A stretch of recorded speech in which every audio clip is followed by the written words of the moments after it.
All right, here we go. Welcome to the Krueg Show and Golden Days meeting up. That's right. Hey. And Connor Letourneau's in the house. Big Frank Red's going to be here, possibly Danny, but really the story was Steph and Klay, the return of Klay Thompson. Everybody got what they wanted. Let's go right now.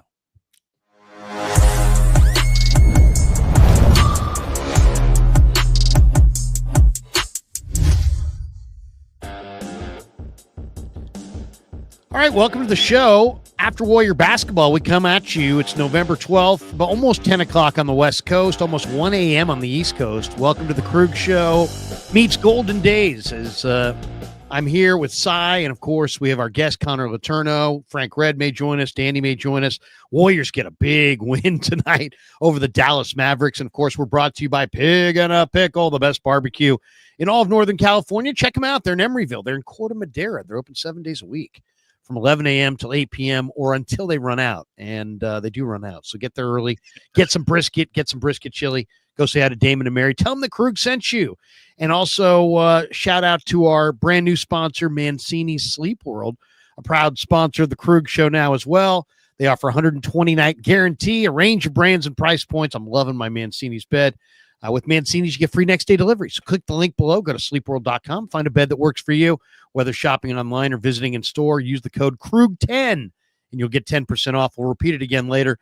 Again, Krueg10 to get 10% off in the store or online at sleepworld.com. And, of course, Cy is in the house tonight. And, Cy, go ahead. Shout out your sponsors because I know you got a bunch.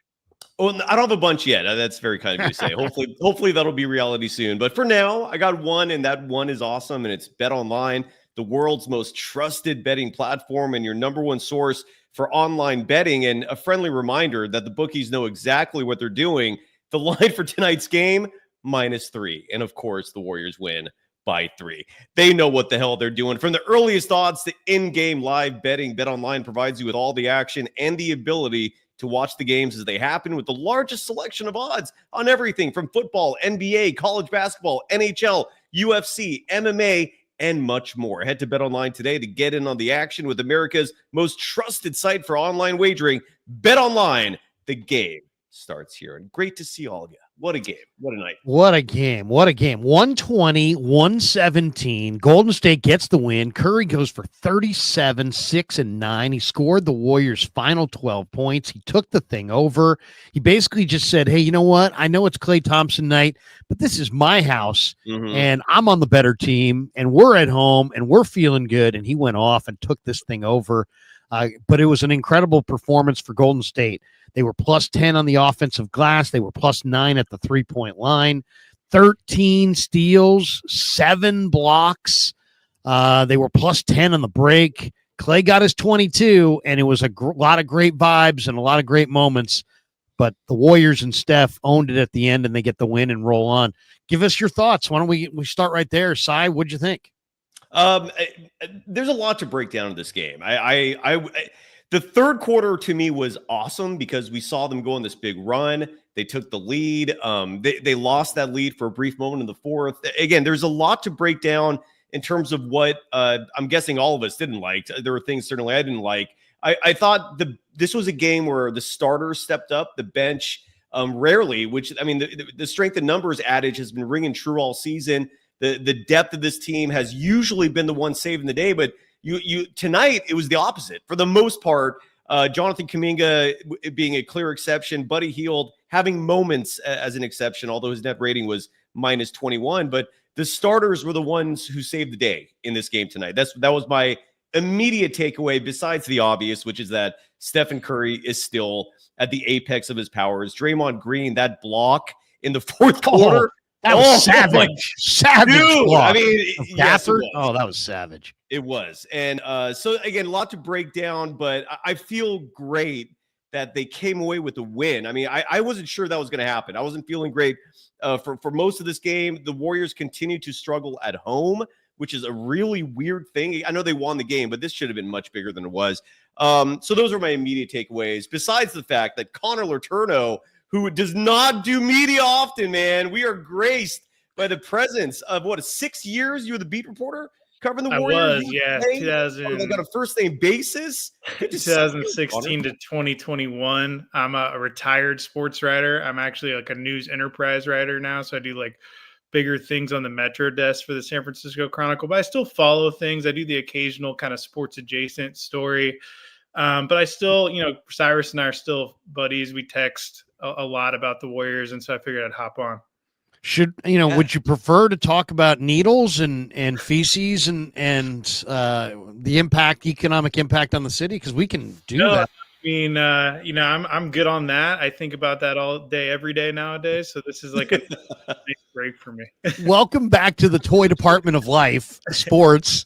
And you don't really feel it until you probably like yourself switch over to real life and heartache, and it's like then all of a sudden, how has your perspective on the Warriors? We want to get into the game, but how has your perspective changed on just everything in the sports world since you've kind of removed yourself from that intense day to day and now have kind of the macro view? I mean, you just have a lot more perspective. I mean, Yeah.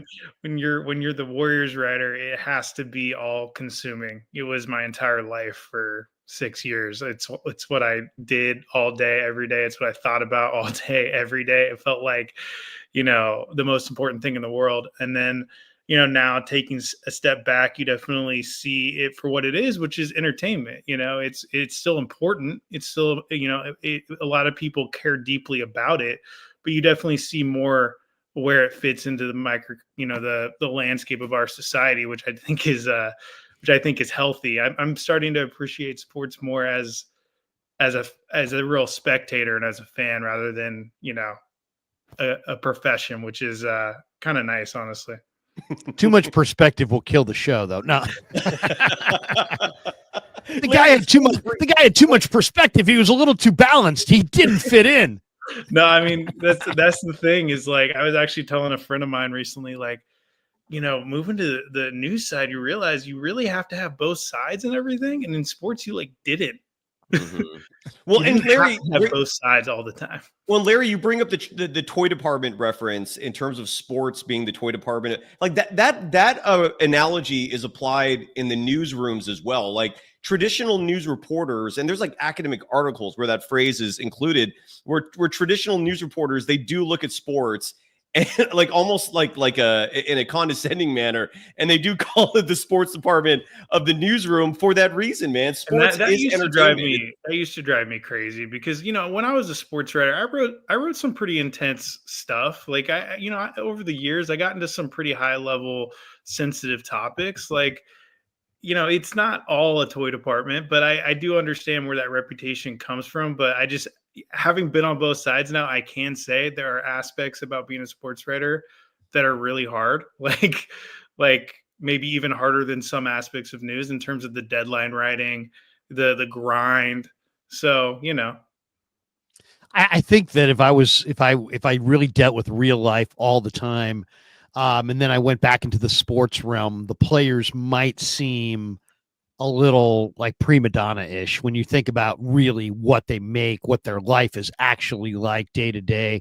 And you know what I mean? How people kind of fawn over them. I mean, Klay Thompson's a great basketball player, but I mean, literally I saw 450 adults, standing, along the corridor clapping for this guy. Crying. Like it was like something emotional. I mean, it's like nothing emotional happened. He made $250 million here. He did tons of winning. Hardly anybody goes to the finish line with one team. For every one guy that does, there's 100 guys that don't. It's more common to go this route than to play with one team your whole career. Mm-hmm. But you know what? I guess maybe I sound jaded. I do love Klay Thompson, and I do know that he is special. There's no question. And his relationship with the fans in the region is special. And that's kind of one of the things I wanted to ask you, both of you guys tonight. I mean, we're going to get into the game and all the details, but what is it about Klay Thompson that where he cultivated a relationship with the Bay and I've gone on 95.7 The Game and talked about his decline, and it's like all kinds of people would line up and be like, I hate you. Stop talking about that. They just love Klay, and nobody wanted to see him decline. And in some ways, I think this is him moving on kind of is good for him and good for everybody here, because it was going to be hard to watch. But how would you guys describe this relationship? Because it is, to me, watching this tonight made me think of Joe versus Steve in '93 at Arrowhead, where Joe Montana beat Steve Young, and I got that vibe that Klay Thompson was going to come back and beat Steph Curry, but Joe prevailed that day and Steph prevailed tonight. But how would you describe the relationship that this region has with Klay Thompson, and why is he so beloved? Because he's real. Sorry, go ahead. The genuine side of it. He's real. I think Warriors fans are intelligent enough to be able to tell when someone's organic, when someone's genuine. And his love for the Bay was real. He was never trying to be someone he wasn't. He was never putting on airs. He lost his train of thought during interviews. He tried to duck out. He did all these things on a very basic level are superhuman. And I think the average Warriors fan just really related and appreciated all of that. And, I covered him for 6 years, and honestly, he was probably my favorite player I ever covered, just because he was so down to earth. He was so genuine. And I think people kind of put him in a little bit of a box, and they think, he's not that smart. He's actually super smart. He is, he just doesn't play the game. He doesn't try to act like he's smart. He just is who he is, Yeah. And just to add to that, Larry, I'm really glad you brought up the Niners reference from the 80s, early 90s, just because when I see these Warriors, and especially Joe Lacob is to me turning more and more into Eddie D by the day, in terms of someone who's just wins and he's committed to it. And you rarely see players hating him, even Klay Thompson, who that was a bitter separation. But chances are, when he's retired, he's going to be back in the Bay Area, probably in some role with the Warriors, just because the community loves him and vice versa.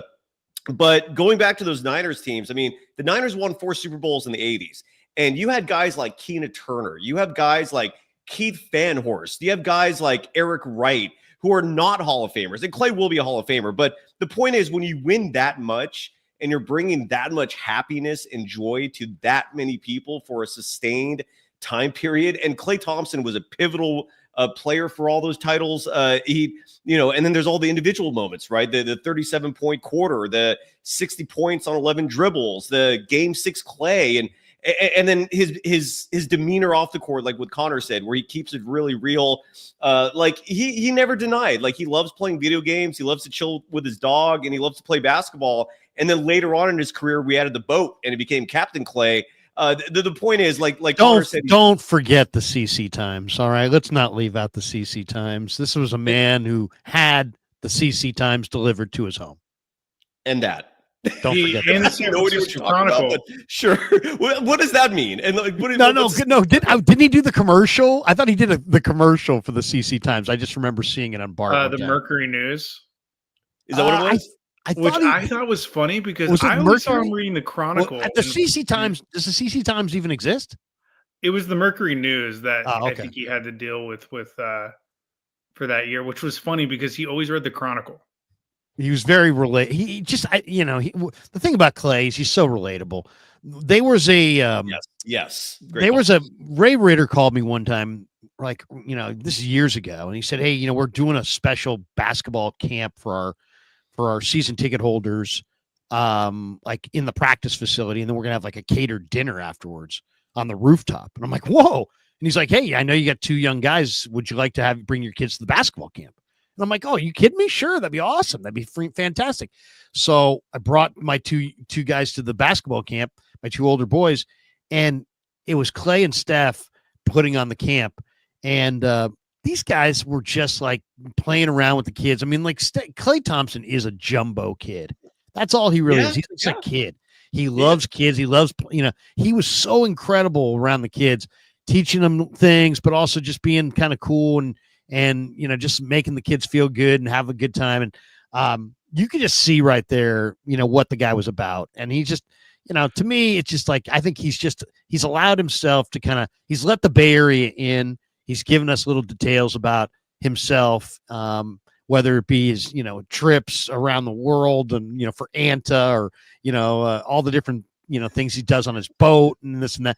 I mean, he's just an easy to relate to guy. You're and right. I just think that he blew out the steam. Like that food he was eating in China was all hot, and he was like just blowing out steam. Like, well, when I used to do the show with Ratty, and Ratty always used to go with the cross country. All right, come on, you got to go cross country with somebody. Who would have?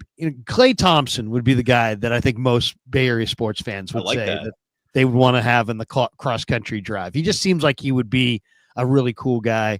But he's just, I was so happy to see him play well tonight. Somebody in the chat said he choked at the end. I didn't think he choked at the end. I kind of thought Kidd kind of choked at the end, taking out Kyrie and Doncic at a key stretch where the Mavericks looked like they were about to take the thing over. Yeah. And then all of a sudden they took those guys out, and then Steph kind of took it over from there. I mean, they had an opportunity. What'd you guys think of Kidd's substitution where he took Doncic off the floor and Kyrie right as they were getting a little thing going? And weren't they had a little run that right there? I don't have the exact numbers in front of me, but it's my recollection was that they were rolling, and then all of a sudden Kidd took those guys off the floor and only for a minute, but I thought it impacted the game. I think it was like the third quarter when he did, because I'm looking at the box score right now, and Doncic and Irving both played almost the entirety of the fourth. But I think it was the third quarter you were talking about. And I don't know why he did that. I was focused more on certain things the Warriors were doing.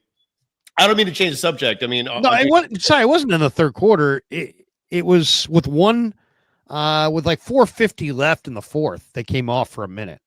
Well, then it was only for 16 seconds because Kyrie and Doncic both played 11 minutes 44 seconds in the fourth. It might have been a really fast substitution. I don't remember that. As crazy as it sounds, I'm sorry. Connor, do you remember that? I don't. I don't. But like, I wasn't like following this game from like that level of an analytical perspective. To be honest, I was focused on the Warriors. But it was a great win for Golden State. I mean, what do you guys make of the start right here? I mean, the Golden State is now 9-2. They're playing great defense. Once again, the numbers that really jumped out outside of the individual numbers are the blocks and the steals. I mean, 13 steals and 7 blocks. This team keeps doing it on the defensive end for the most part. What do you make of the way they're playing on that end of the floor? It's awesome. They're playing fantastic. There were certain things in this game that were weird though. Like, and I don't know if the time is now to talk about it or not, but you look at the chat and a lot of people are bringing up Brandon Podziemski, and I think there's a good reason for that, because for 2 straight games, a player who led the team last year in net rating, a player who was about a week or so ago leading the NBA in net rating, and he was in the top 5 for a good chunk of time, certainly not now. And I think last game he was like a minus 19. Don't quote me on that, but I know it was really close to that. He's minus 19 tonight, and he was minus 19 tonight. And again, if Brandon Podziemski is not playing winning basketball, then what is he bringing to the table? Like, I don't understand why you're giving him the chunk of minutes you're giving him when he's struggling this bad. He can't score for some reason. Like he hit that big 3-pointer in the fourth, which almost saved the entire night for him at least. And it helped the Warriors tremendously. But Brandon Podziemski is struggling, and there was just weird things with the Warriors. Like, I feel like of all the games where Gary Payton II should have been getting minutes, this game would have been the hit, because in the first half, at least, Kyrie Irving was eating the Warriors up. He had a hot start, and he cooled down a lot in the second half, and I don't know why that is, but he did. But I was befuddled that Gary Payton II only played 7 minutes 29 seconds in this game. I thought this was his night. And then Trayce Jackson-Davis, I thought, was having a fantastic game, especially in the third quarter. Like, he was neutralizing Daniel Gafford. He was giving Derek Lively problems. and then he got taken out and we never saw him again. I thought those things were weird. I was ready to pounce on Kerr tonight for those bizarre substitutions, but they won. And that's what winning does. It shuts you up, right? It shuts the critics up. But in terms of Jason Kidd and the Mavericks, I think the Mavericks are not deep enough. They don't have depth. That bench sucks. And even though the Warriors bench sucked tonight too, like their depth is still better than anybody. And I thought that made the difference. But it was weird. It was weird not seeing GP2. It was weird with Trace Jackson Davis like actually playing great basketball and not being rewarded for it. I thought the Warriors lucked out a little bit, in all honesty, man. Stephen Curry saved the day, him and Draymond Green. That's what I saw. I don't know. Yeah. What did you guys think of Kuminga tonight? To me, it seems like, Kuminga 16 off the bench, 6 of 11, 5 rebounds. He had the 1 assist. I like the fact that he didn't turn it over. I mean, when he takes care of the basketball and doesn't turn it over and create a lot of negative plays, I think basically he's a hell of a player because he's so athletic. He's so long.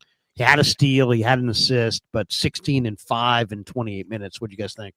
Well, Connor's been a doubter. Connor, how are you think? What do you see from Kuminga? Because you've been a skeptic, and I'm curious to know how you feel now in year 4.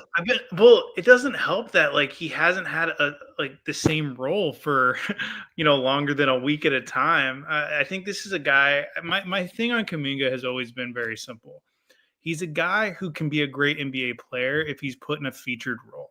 I don't think he can be a great complementary NBA player. That's fair. And I think that's ultimately the big conundrum with the Warriors is obviously as long as Steph's on the team, as long as Draymond's on the team, he's not going to be the guy or, one of the main quote unquote leaders of the team. And it's just about finding how to be consistently effective while being more of a complementary piece. He's not ever a guy who's going to be an elite role player. The question is, can he be a good number 3, number 2 option? And I think that the jury's still out on that. Dude, a morning cup of Joe in the chat saying Kuminga is trash. So I 100% disagree. Look, I've said the adage before, and I'll say it again because I firmly believe it. Great things happen when Kuminga plays. The more minutes you give that kid, the more productivity and positive results you're going to get. And I thought tonight was no exception. He played 27 minutes, 33 seconds. One thing I'm seeing that I love is Steve Kerr finishing with Kuminga. He almost waited too long to bring him back in this game in the fourth because every time he came in, those were productive, effective minutes. And again, 27 minutes, 33 seconds. The kid's 6 of 11 from the field. He's 2 of 5 from 3. Those threes are falling now. That's 40%, folks. A 16.5 rebound night in a game where the Warriors beat the Mavericks 120-117. I thought he was fantastic, dude. First of all, I mean, anybody who knows the Warriors knows that as time goes on, Kuminga becomes better in the thing that doesn't show up in the stat sheet and more valuable, which is he is quick and gets to the loose balls. He gets to the open floor stuff, the long rebounds. I mean, you're gonna have Green, not a lot of lateral agility. Curry at this point, an older player. Looney sometimes on the floor, not a lot of lateral agility. You got to have somebody who can corral the deep threes and the balls in the middle of the floor. And a guy like Kuminga is so athletic. I think you can clearly see him getting to those. To say he's trash is ridiculous. He is he's probably one of the 5 or 6 best athletes in the entire league as far as just pure athleticism. Now you can make fun of his skill if you want, but look at what the skill has developed from 19 to 21. I think whoever rips him skill-wise are going to look pretty bad. Part of the problem is he's an elite freak athlete, but he's not a Steve Kerr player.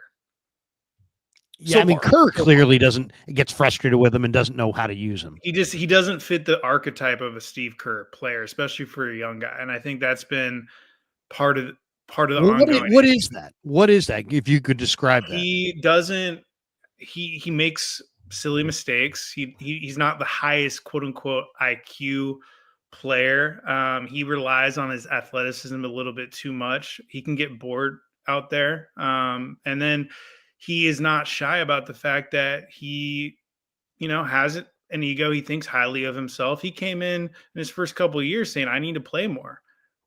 Someone like Steve is pretty old school. He's not a fan of a young player saying things like that or leaking things to the press like, hey, pay your dues, wait in line. And I think that's been a lot of the issues that we've seen unfolding over the past few years is just a little bit of the old guard versus new guard kind of butting heads a little bit, What should they do with him then? Because their choices are this. Pay him kind of like Magic paid Franz Wagner, or trade him. And they will. You got to pay. You're gonna have to pay him $200 million plus, or if not, then you should trade him.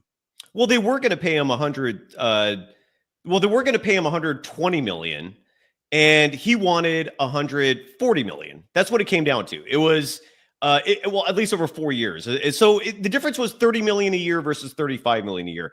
I don't think they're that far apart. Rick Barry left the Golden State Warriors because they wouldn't give him $10,000 more than what he wanted. That's literally what it came down to. In that case, Rick said peace, and the Warriors didn't give in. I'm pretty sure at the end of this season, if Kuminga continues playing like this, the biggest difference that I'm seeing from the first 3 years to this year is Kuminga's finishing games now. Like, he never used to do that. I don't agree with the IQ thing. I do think Kuminga has a solid basketball IQ, even if he is making silly mistakes like every player is. The turnover numbers don't reflect that, thankfully. He's not turning the ball over at a high clip. I'm not sure if it's basketball IQ. So I think people are just seeing before kind of an all or nothing kind of a guy. He's either going to take it all the way to the rim or he's going to shoot it from outside. But I think you're seeing him even some evolution there. I mean, I've seen him take it hard to the hole and find Trace Jackson Davis. I wasn't trying to imply that he has a bad basketball IQ. I'm just saying he's not doing some of those like really subtle nuanced things that Steve loves.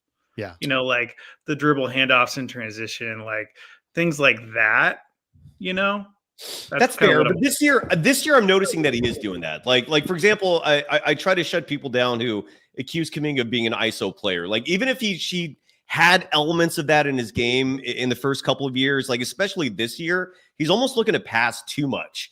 And maybe that's coaching, maybe that's maturity. I don't know what that is, but he's growing. I mean, he's still super young. He's barely 22. He's the second youngest player on this team, and the first youngest is Podziemski by 3 whole months. That's what separates them. So the fact that he's already at this stage of his career where he's putting up consistently 16, 17, 18 a night, I wouldn't be surprised if he ends up averaging 20 a game by the end of the season.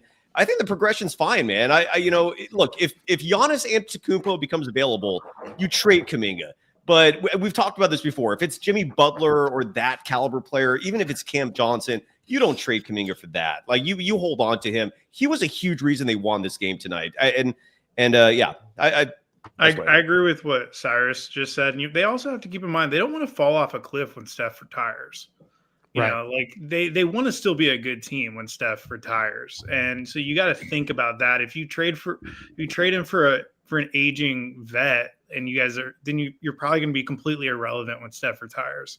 I agree. It's something to factor in. Now, if you're trading for someone who's definitely going to put you as a championship front runner, maybe you're okay being irrelevant for a while.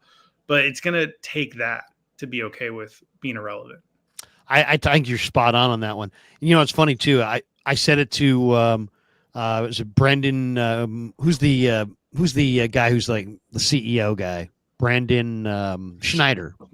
Oh, okay, yeah. So we did it. He took us on a tour when they were building the arena, and I remember saying to him, "Man, this thing is just an opulent palace. It's amazing." And he's like, "Yeah." And I'm talking to Gary, and I said, "Gary, you know what? The Warriors business people have kind of upped the ante and challenged the Warrior basketball people with this arena." And he's like, "What do you mean?" And I'm like, "Well, this arena is so fancy, so nice, so cutting edge in so many ways that it's expensive. I mean, it's going to be an expensive thing. The Warriors are not going to be able to be some 36-win team. You know, they're going to, after Steph leaves. So I think that's kind of that kind of led them down this path of, let's go with the 2 timelines and try to keep this thing going, a la the Spurs. And they just, wound up with Wiseman. It's really hard to do. And they haven't been able to do it. But I covered the team that first year in Chase Center when they were the worst team in the NBA. And that was painful. That's And right. Joe Lacob was so upset that year. I believe it. I mean, there were factors out of their control that made that happen. Obviously, Steph getting injured right away, and that can kind of be chalked up to injuries and things like that. But it was still such a painful, depressing year, especially given all the investment in that arena. They don't want to deal with anything like that ever again. Let's welcome in Frank Red. I don't know if everybody knows everybody, but that's Dan Coach Emilio up there in the top. That's Frank Red from In the Dungeon show. And Frank, I know you guys know Cy. This is Connor Letourneau, of course, who covered the Warriors for years and is now kind of transitioned from covering the Warriors to covering more mundane things like life. Like politics, you had the mayor of San Francisco reaching out to him about his coverage. No, you're big time, Connor. You're the elite, brother. Congratulations, guys. What'd you think of the game, Frank? And then Danny will get your guys' thoughts. What'd you guys think of the game? Exhilarating, man. It was one of the. I mean, most of the Warrior games this season have been entertaining, but this game started me thinking about the first championship team that the Warriors won, because they have a couple of particular characteristics. They can come back in insurmountable situations. 4 minutes to go, they're down 7 points. There was no panic. It was like, okay, let's chop away at this big piece of ice. And that's what they did methodically. Nobody rushed. I think Buddy Hield took one rush corner shot, but that was it. The other thing that a championship caliber team does is they have the ability to change the game with their defense. And the Warriors have shown several times this year that they can do it. There was no panic when DeAnthony Milton had to guard Kyrie. Usually when someone has to guard Kyrie in a pressure situation, their hair's on fire. That wasn't the case. Milton, you could see him working the game plan, funneling Kyrie to the help position into a tough situation where he had to pass the ball. So this is par for the course, what we've seen early this year. But they have the ability to change the complexion of the game with their defense, and they have multiple guys who can make clutch shots. That's championship caliber basketball, and they have the look of a team that I think that can definitely make some noise. Danny, what'd you think? Yeah, I thought it was an epic game. It was a game of runs tonight. A lot of, 7-0, 10-0 runs back and forth, 13-0. I think one was Dallas. It was just constant game of runs, and I don't think that the plus minus is always the greatest telling stat, but tonight it was for Steph and Draymond. When those guys were on the court, or I should say when they were off the court, they were getting blitzed. And when they were on the court, Steph finished plus 24, played 35 minutes, and they were down a lot when he was out, and then he'd come back in and put them right back in the lead. So those plus tonight for Steph. And Draymond looked to me like he really wants Depoy this year, because that one block of Klay's three going out of bounds, he hustles over, saves it, throws it into a streaking Warrior at half court on a full head of steam for a breakaway layup was just unbelievable play. It reminds me almost of the play that when they had the long pass that to Steph, and he tucked it over his head and threw it to KD, and KD took it in for the slam. It was just one of those plays that just gets the crowd going. I thought Dre was unbelievable tonight, and his block down at Lively late in the fourth quarter. Gafford, I think, wasn't it? I'm just glad he didn't get a T for taunting, and I'm glad the refs let him play and realized that there was emotions were high tonight. You know what I thought was a huge. I was going to say what I thought was a huge sequence was when the Warriors are down 112-105 with 4:17 left, and Melton hits that three. Yes, I thought that was big. That made it a 4-point game. Gafford scored on the other end in the lane, but then Curry hits the mid-range jumper, and it's 114-110. Then I thought the break was right there because there was an offensive foul called on Gafford. That was a phantom call. That was a very fortunate call, I thought, for Golden State, because that was not a good call. I thought it was a bad call. But then Curry hits the three in rhythm, to go for 30, and on the next sequence, Green gets the savage block on Gafford. I know Steph kind of took it over at the end, but that was huge because they were, as Frank said, it was 4:17 left. They're down 7. Yeah. And it looked like they were going to lose. And all of a sudden, that was a sketchy part of the game for sure. I'm glad you brought up that DeAnthony Melton 3, because that was a big shot late in the game, and it highlights his value, man, because on one hand, the defense he gives you is huge, especially on a night when the Dallas Mavericks, they're a tough team to stop. I mean, the Warriors were a little lucky that PJ Washington was out tonight. But they've routinely, when they're healthy, have 5 guys in that court who are all legitimate scorers, man. They are not an easy team to defend. So speaking of defense, I thought Andrew Wiggins was fantastic. Andrew Wiggins is passing at least the eye test more and more, because the numbers aren't there routinely night after night. And tonight, 8 points, right? That doesn't show much. But what he did on Luka this entire night, because he was the primary defender, Luka was working for every bucket. I know the stat sheet will show the 31 points, but it's also going to show he was 2 of 10 from deep. And a lot of that was Wiggins just pestering him, botting up on him, never making him feel comfortable. And the fact that the Wiggins of old, each game, is showing himself to be that version and not the version we've been seeing the last 2 years, it's encouraging. And I don't think it's a coincidence that we're seeing that. And we just saw the Warriors pass one of the most difficult tests any team had to take in recent history. This was a 4-game set where 3 road games were against the reigning champs. I know they lost to the Cleveland Cavaliers. They're going to have a rematch at some point, and I'm looking forward to that at Chase Center. They beat the OKC Thunder and Wiggins knocking Chet Holmgren out possibly for the year. And then this was also part of the gauntlet, this game against Dallas, and they won that. They went 3-1 in this brutally tough stretch. I don't think there's any doubt anymore. This team, contrary to what Charles Barkley was saying on the broadcast tonight, his haterade is out in full force, man. It's a bit. I think it's a bit like he just intentionally wants to poke and prod Warriors fans, because he does. The moment he rips on the Warriors, everyone gets pissed off. And he's saying it again, that this is not going to last and they're going to fade. No, this Warriors team is here for real, dude. They're damn good, and they're a contender. The difference I see is that, I don't know. You could tell me something. Oh yeah, well, I don't know if they're a championship contender. I don't know if I go that far. Yeah, I would say they're not a championship contender, but I think there's potential there for them to do it. I think they're one significant move away from being a championship contender. But I like the depth, and they have a lot of pieces, so there is possibility they could make that deal. And I do feel like Dunleavy's pretty freaking sharp. So and I know Joe's going to aim high. So I do have hope for a transaction in the middle of this year that will kind of transform this team a little bit on the fly. And then I think they might be able to do it. The one part about this team that makes me excited. Now, Sai, you could tell me because you watch every game. I can't remember a game this year where they had more turnovers than their opponent. And that seemed like that was like, I always kind of thought that was the given under, Steve's mantra of ball movement, body movement, that you're just going to have to live with a ton of turnovers from the Warriors. Even their great teams, they had ugly nights with tons of turnovers.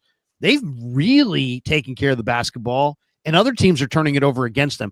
I don't know. I would say I check the boxes almost every game. I would probably say they've only maybe had more turnovers than an opponent maybe once all year. I know the Clippers game, they lost that battle early in the season. You might be on something. That's a major thing for them. If they can minimize the turnovers, if they can keep the turnovers to 7, 8, something like that, there's teams that regularly make 15, 17, 18 turnovers in this league. Let me ask you this question. And I think this is directed at Connor. Who has the best collective perimeter defense in the NBA? I think it's the Warriors. Houston is certainly right there. I think they proved that against the Warriors. But, because the center position has been devalued in the NBA, generally speaking, you don't have to stop some big guy only maybe 1, 2, 3, 4 times a year. You really focus your defense on the exterior and your wings who can guard multiple players. The Warriors seemingly have that. GP2 tonight wasn't really in the game. And he is maybe their best perimeter defender. Frank, I brought that up, by the way. I brought that up before you jumped on. Like that was weird to me that we didn't see him that much. Was that weird to you as well? Well, it wasn't weird to me because Pod is going to get his minutes because Curry loves him. I mean, Steve Kerr loves him, so he's going to get multiple opportunities. And I think Kerr thought that this was an offensive game, and it was an offensive game. So you had DeAnthony Milton out there knowing that he could, at the very least, put the defense on edge. Curry was going to have to play more than his normal 28 minutes. So I wasn't quite that surprised because Dallas was going to score close to 120 points tonight, and they had to combat that with extra scoring. But their perimeter defense, to me, is the most impressive thing about the team thus far. I will say there's one huge caveat to any ranking or stat we talk about, which is we're 11 games into the season. Absolutely. But what I will say, my biggest takeaway so far from this season is they're good vibes. The vibes are good. These guys like each other. They fit well. They gel with each other. And this team was not good vibes for the past couple years. Mm-hmm. There's been some major distractions going on. There's been some major bad blood behind the scenes. That's all gone. And I think that's the biggest thing this team has going for it right now. Now, does that mean they're a contender? I'm not ready to say that because I thought this was a play-in team going into the season, and we're only 11 games into the season now. But the vibes are so good that I could see this iteration of the Warriors winning 50 plus games and still like maybe losing in the second round of the playoffs. But they're fun, and let's just reflect on that for a second. Well, let me ask you this. I kind of agree wholeheartedly with that. I think you would agree with me though, Connor, don't you? That if they could make a significant deal and it was the right kind of deal, because they got a lot of pieces here. I agree with and that. we know they're motivated. If they get the right piece, they could make a run in the West. I think it's going to be hard though. Like, is that right piece that really is going to put them over the top available for what they can offer? Even though they're like the fact that they're a good team and they, it helps their case in terms of being able to woo someone to make that kind of trade. But there's a reason why they haven't made it yet, and like there's a lot of complexities to that in terms of the salary cap and the players they have available. I'm just not 100% sure that trade is going to be out there. And as we talked about earlier, if it's not, I think you got to hold on to Kuminga and just, play it out. Well, Connor and Larry, you two are the doubters, and the Warriors are 9-2 right now, and they're beating everybody, whether they're good, whether they're bad. What do you need to see to be convinced? I know 11 games is a good enough sample size to form some judgment. What do you need to see? Like, what are you seeing right now that hasn't convinced you that you're still holding out on? I don't think more. Yeah, I personally think they're just not quite good enough inside. And it's a long year, so you're leaning. The one thing about it is, it's like when you have two of your best players are Green's age and Curry's age. It's not about the beginning of the year. This thing is about, it's November. I mean, they're going to be playing the playoffs in May. So I don't know, man. It's a major. I've real doubts about what Curry and Green are going to look like in May. Larry, even if they pace themselves. When you're able to play 12, 13 guys and keep Curry's minutes under 30 many nights, that's going to be a lot less minutes when you factor in some of the vets like Anthony Davis, who plays when he plays close to 40, and you take 10 Curry minutes. Played 35 tonight. Well, tonight he did, but when in games where they've got a better lead, or he'll be able to be down in the low 30s, I think. But and just to add to that, Dan, Steph was entering tonight's game 28 minutes a game. He's only playing these big chunks in these huge games like Dallas and not even Boston. I don't think he played that many minutes. So yeah, sorry to interrupt, but just wanted to add that. Yeah, exactly. But I'll say this about the turnovers you mentioned. I think a lot of the turnovers credit goes to Jerry Stackhouse, because when you play that tough of defense, it creates turnovers and transition, and and Kerr's got the offense, more in sync. You don't have Klay hoisting up shots that are contested. The ball is moving a lot more. around. Buddy Hield, to me, he looks like Oklahoma Buddy Hields. He's a guy that is driving. He's taking it to the hoop. His 3-point shot was off tonight, but he still scored 14 points and shot like 2 from 8 from 3. So he found other ways to score. And his defense probably is a little bit weaker than most of the other guys on the team, but I think Stackhouse has added so much to this unit and just given tremendous lift to the entire team. Larry, so real quick. I'm sorry. I just didn't want to say, Larry, I remember vividly having deja vu because at this point in time in 2021, you and I were doing shows together, and I swear you were saying the exact same thing, that it doesn't matter. In 2021, the Warriors started 18-2, and that start set the tempo for the entire season. They realized a quarter of the way in that they've got something real here. And then they took their foot off the gas pedal a little bit for the rest of the season because they realized that they had depth then that like they do this year. They had enough size. Yeah, sorry. There's also, you guys know the reality of the situation, which is it's a war of attrition, man. I mean, it's like, it's not necessarily who the best team is. It's who's the best team standing.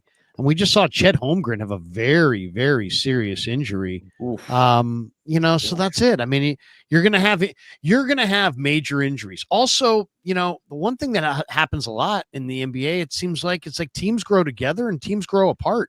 And it's like Kerr doesn't, if there's one thing that he's really, you got to give him, you got to tip your cap, whether you like his rotation, his decisions.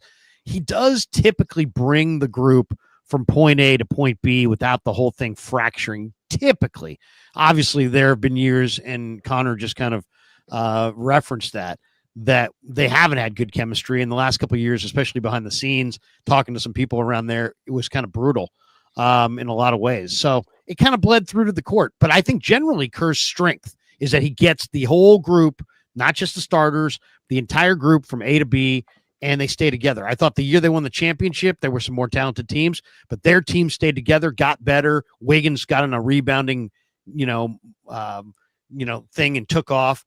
They started really playing well at the end. They could do the same thing this year if they get the right trip. They don't get hurt. As Dan said, they limit Steph's minutes. They limit Draymond's minutes. They, you know what I mean? The whole thing kind of stays together, but it's going to take. Let's just say this isn't one of their vintage teams.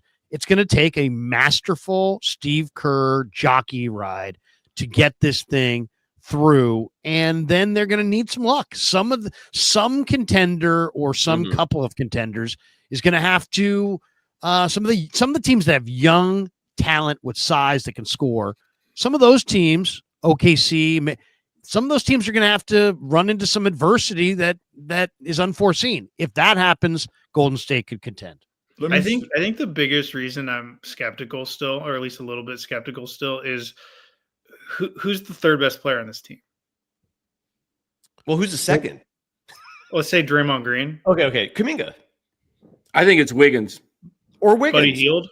Buddy. No, yeah, I mean, it's a different player every night was the answer. I mean, which is awesome. The thing is, the bottom line is that teams that, if you look at recent modern NBA history, teams that legitimately contend for a title have better third players than the Warriors have. So who is the third best player? But here's a caveat to that. I think of the Detroit Pistons when you make that statement. And that was a while ago. Yeah, but it's still basketball. Basketball is still played the same way. I mean, their formula, first of all, no one's talking about it loudly, but Kevon Looney's a different player. Skinny Looney is who I call him. Skinny Looney this year is really, really effective. One of the real smart things that Steve Kerr is doing, Steve Kerr is playing him literally like once every 3 games. And he's fresh. For the past 2 or 3 years, he would be tired because he was overweight and he was not productive. The guy had 11 offensive rebounds tonight.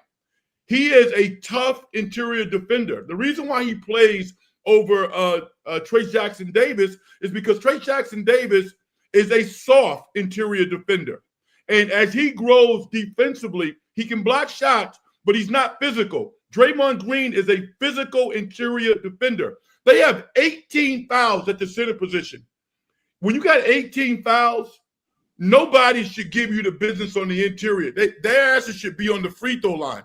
So as tough as they get, and I think that they have a tough mentality, that changes the calculus for me. I'm with you. I'm not in the they're going to win a championship crowd. What I'm saying is that when I look at all of their opponents on a game-by-game basis, they are competitive, and via execution, they can beat all of these teams. I think they're showing that now. Well, I'm not saying they're a champion. I'm not saying they're a favorite. I'm just saying they're now in the discussion. Like, you can't rule them out as one of the teams that could win it this year. Frank, did you think Trace Jackson-Davis was soft tonight? I thought he played. No. This is one game. But fundamentally, when I look at defensive centers, he's a soft defender. He really is. He does not make hard fouls. He does not make tough box outs. He does not use his forearm. What he is a talented young player who could be an all-star caliber player, but he needs to lead with his chest. He needs to take more charges. He needs to make more hard fouls. He needs to be a more physical player because he's big enough to do it, and he certainly hasn't gained that confidence and that maturity yet.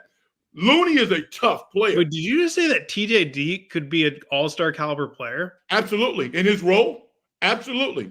He can shoot in the high 500s in field goal percentage. That's just a big statement, though. Like, who are the centers? Caliber player? Like, who are the centers that are that much better than him?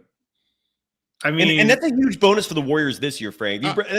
That's a point I've been bringing up lately. A lot of a team's fortunes in a season depend on the competition and how the field presents itself.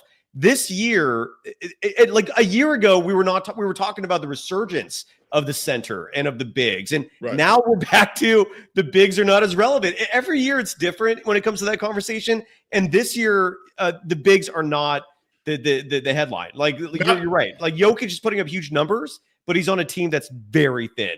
Embiid's injured. I just don't think he's going to be a lot better than what we're currently seeing. I think he's going to be a really solid NBA player. I mean, the guy was the second to last pick in the draft 2 years ago. So like he was a coup of a draft pick already. But I mean, not a perennial all-star. I'm not calling him a perennial star, but Del Davis made an all-star team before. I'm saying, I'm saying that this kid can make an all-star team. There's no reason why he can't average over 10 rebounds a game and over 15 points a game. He shoots around 62% from the free throw line, which is god-awful. He missed 4 free throws tonight. If he shoots above 70% from the free throw line, plays tough physical defense, averages 15 points a game and over 10 rebounds and 2-3 blocks, that's an all-star appearance in some years. He's not a perennial all-star, but he has enough ability to make an all-star team. I like him a lot. I mean, look at his line tonight, 14 minutes. I mean, if the guy played 28, he could have wound up with 16 and 18. Easily. I mean, those would be incredible numbers. I don't know if he's ever really going to get the minutes, at least not ever, but I mean, as far as this year to get to that level, but I think there's potential there. I kind of agree with Frank as far as I don't think he's a superstar, but I think this guy can block shots. He can rebound. He played 4 years of college. He knows how to play. On this team, as the season wears on, he's going to be hanging out along the baseline and getting a lot of easy dunks.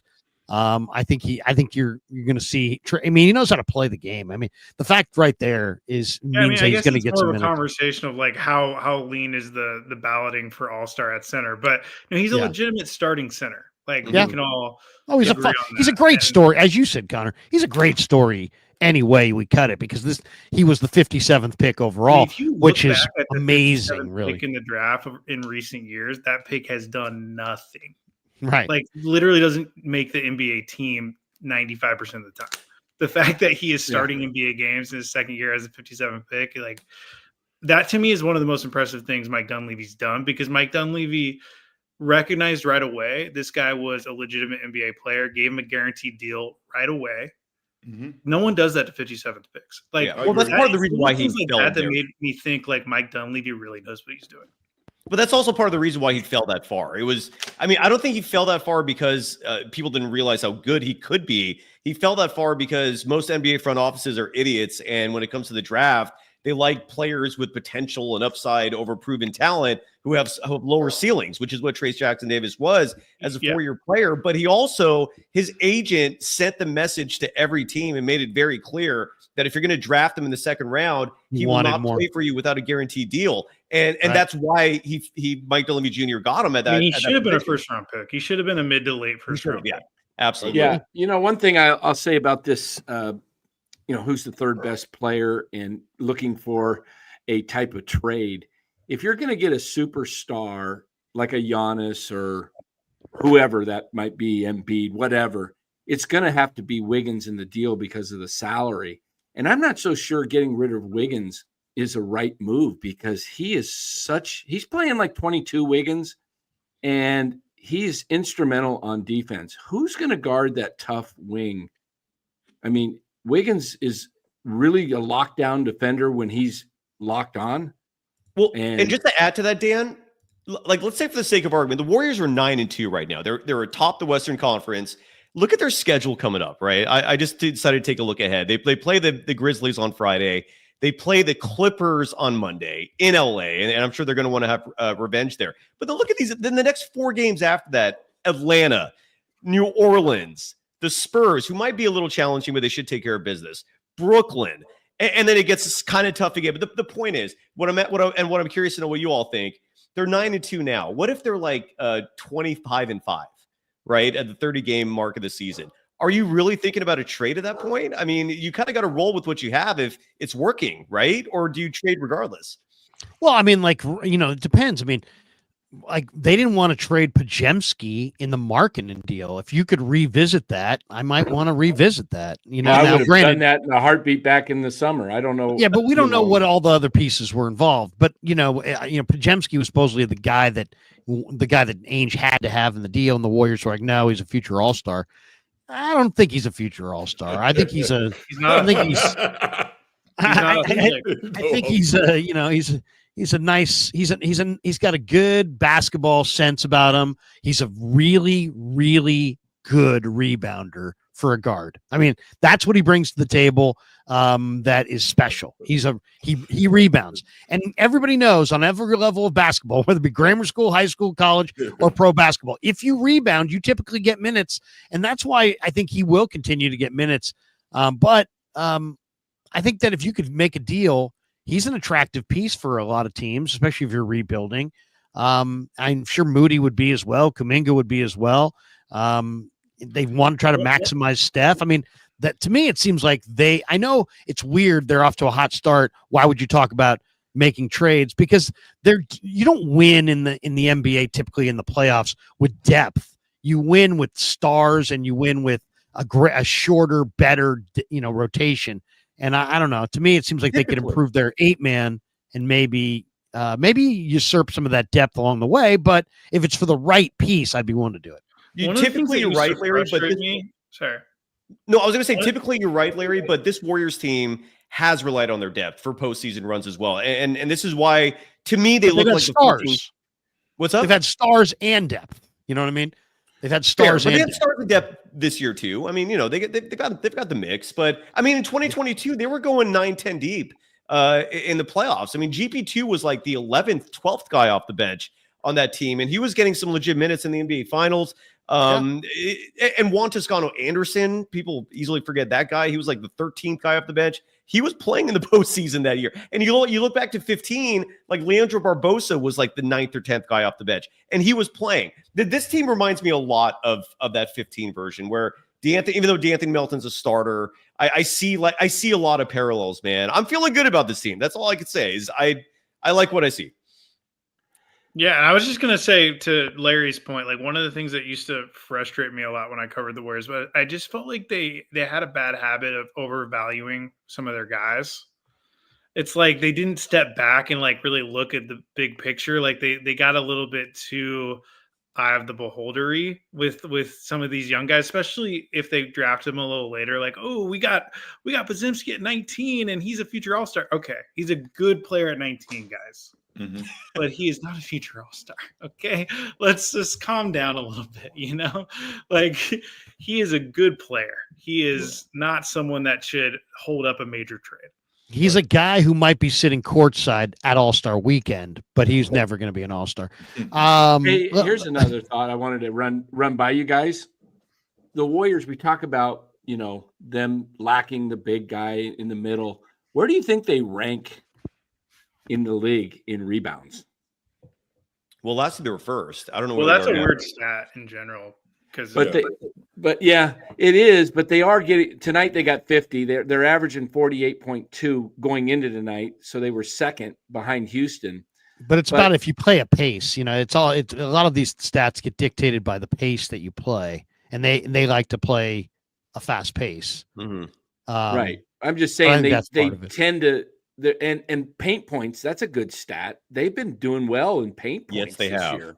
And tonight, Dan, they only lost that battle by 2, 56-54. And when you consider that the other team had an edge, I mean, Derek Lively's a solid player. I think he's going to be really good. Mm-hmm. And Gafford, we all know, so they only lost that battle by 2 tonight. So, yeah, good point. Sorry, good. But there's some other, I think you guys are alluding to, though. Rebounding numbers sometimes don't tell the full story, because the question that I would ask is, what are their rebounding numbers against 5 teams in the league?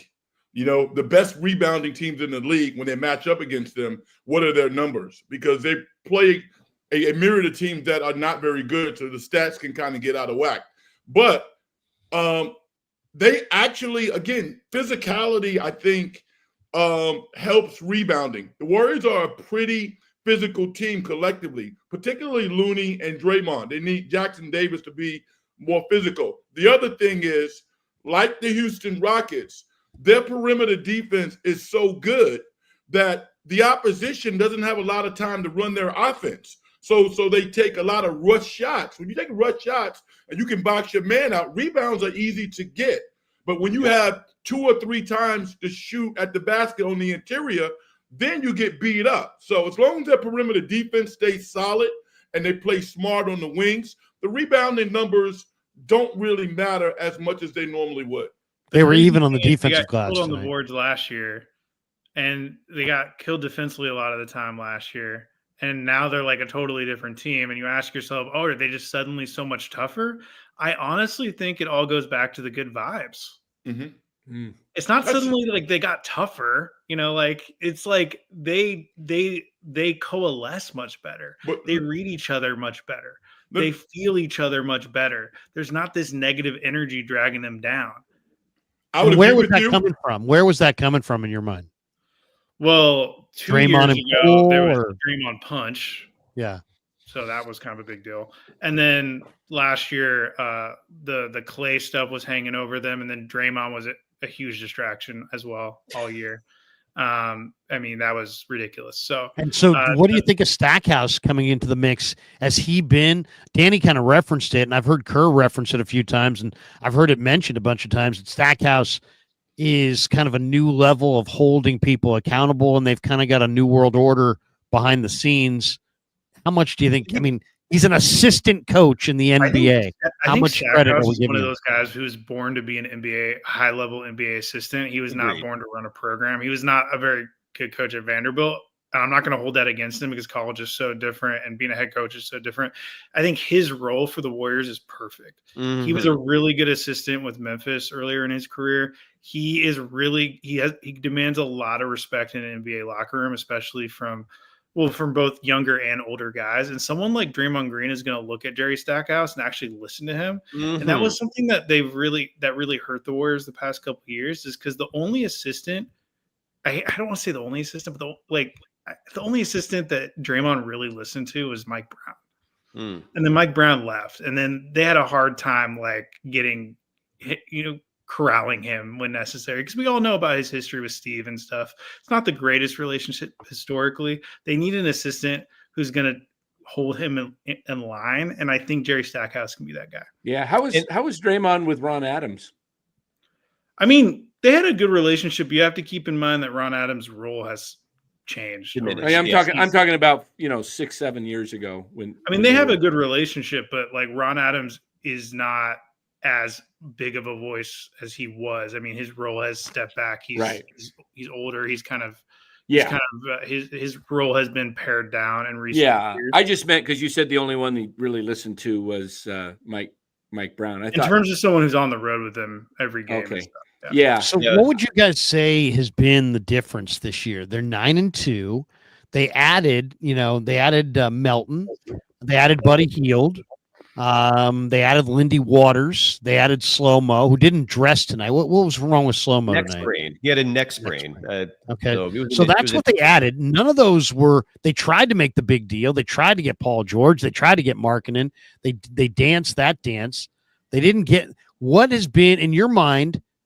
Is it simply Buddy Hield has given them a lot, or is it the heaviness of Klay being lifted has changed things, or was it going to Hawaii that they, brought their group all together, or is it, incremental improvement across the roster? I mean, why are they 9-2? What would be the number one reason they're 9-2? I think the number one reason was Steve Kerr was listening to your show and he said you gave him 38 wins and it motivated him. I motivated Kerr with my 38 win prediction. Yeah, I think that was it. Okay, that's fair. Fair enough. It's a combination of things. I'll say this, Mike Dunleavy, I do know, I can tell you for a fact that Mike Dunleavy the other night dined at Pig and a Pickle. Whoa. Yes, that's a fact. Your sources. Your sources. The owner of Pig and a Pickle said that Mike Dunleavy came in to Pig and a Pickle in Marin. So there you go. Well, all kidding aside, like and I broke this story a few weeks ago in Golden Days that Jerry Stackhouse was the reason Draymond Green was benched in that Clippers game. I can't remember Draymond Green ever being benched except for in the 2022 NBA Finals when we actually saw him on the bench in some pivotal minutes. That was the first time I ever saw Draymond benched in my entire life. And we saw it again. And that was accountability. So you have coaches in Steve Kerr's ear now telling him things that he probably was not hearing when his best friend Bruce Frazier was sitting next to him, which is new perspective, new ideas.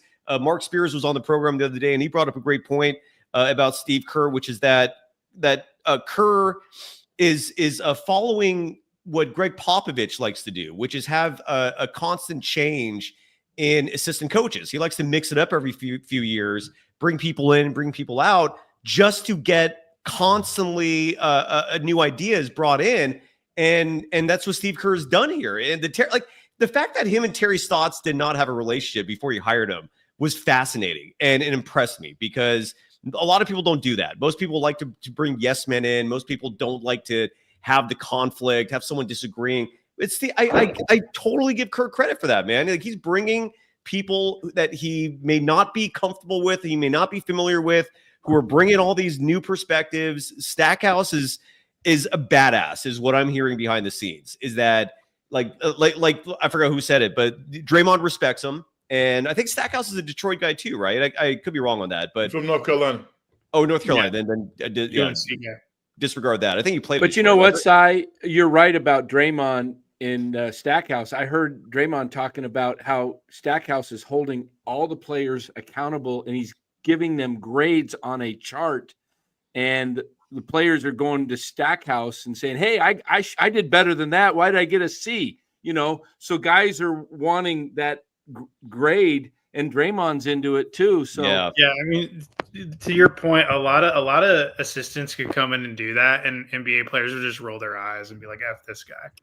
But I actually respect yours. Yeah, because he played. Because he played, and because he's got this he's just got this kind of ferocity to him that right. They can respond to. He's got this kind of swagger that they can respect. But I think the fundamental reason, to answer your question, Larry, is that the additions in the offseason have all just been better than we expected them to be. I was not high on that offseason at all. I really liked it because they're all defenders.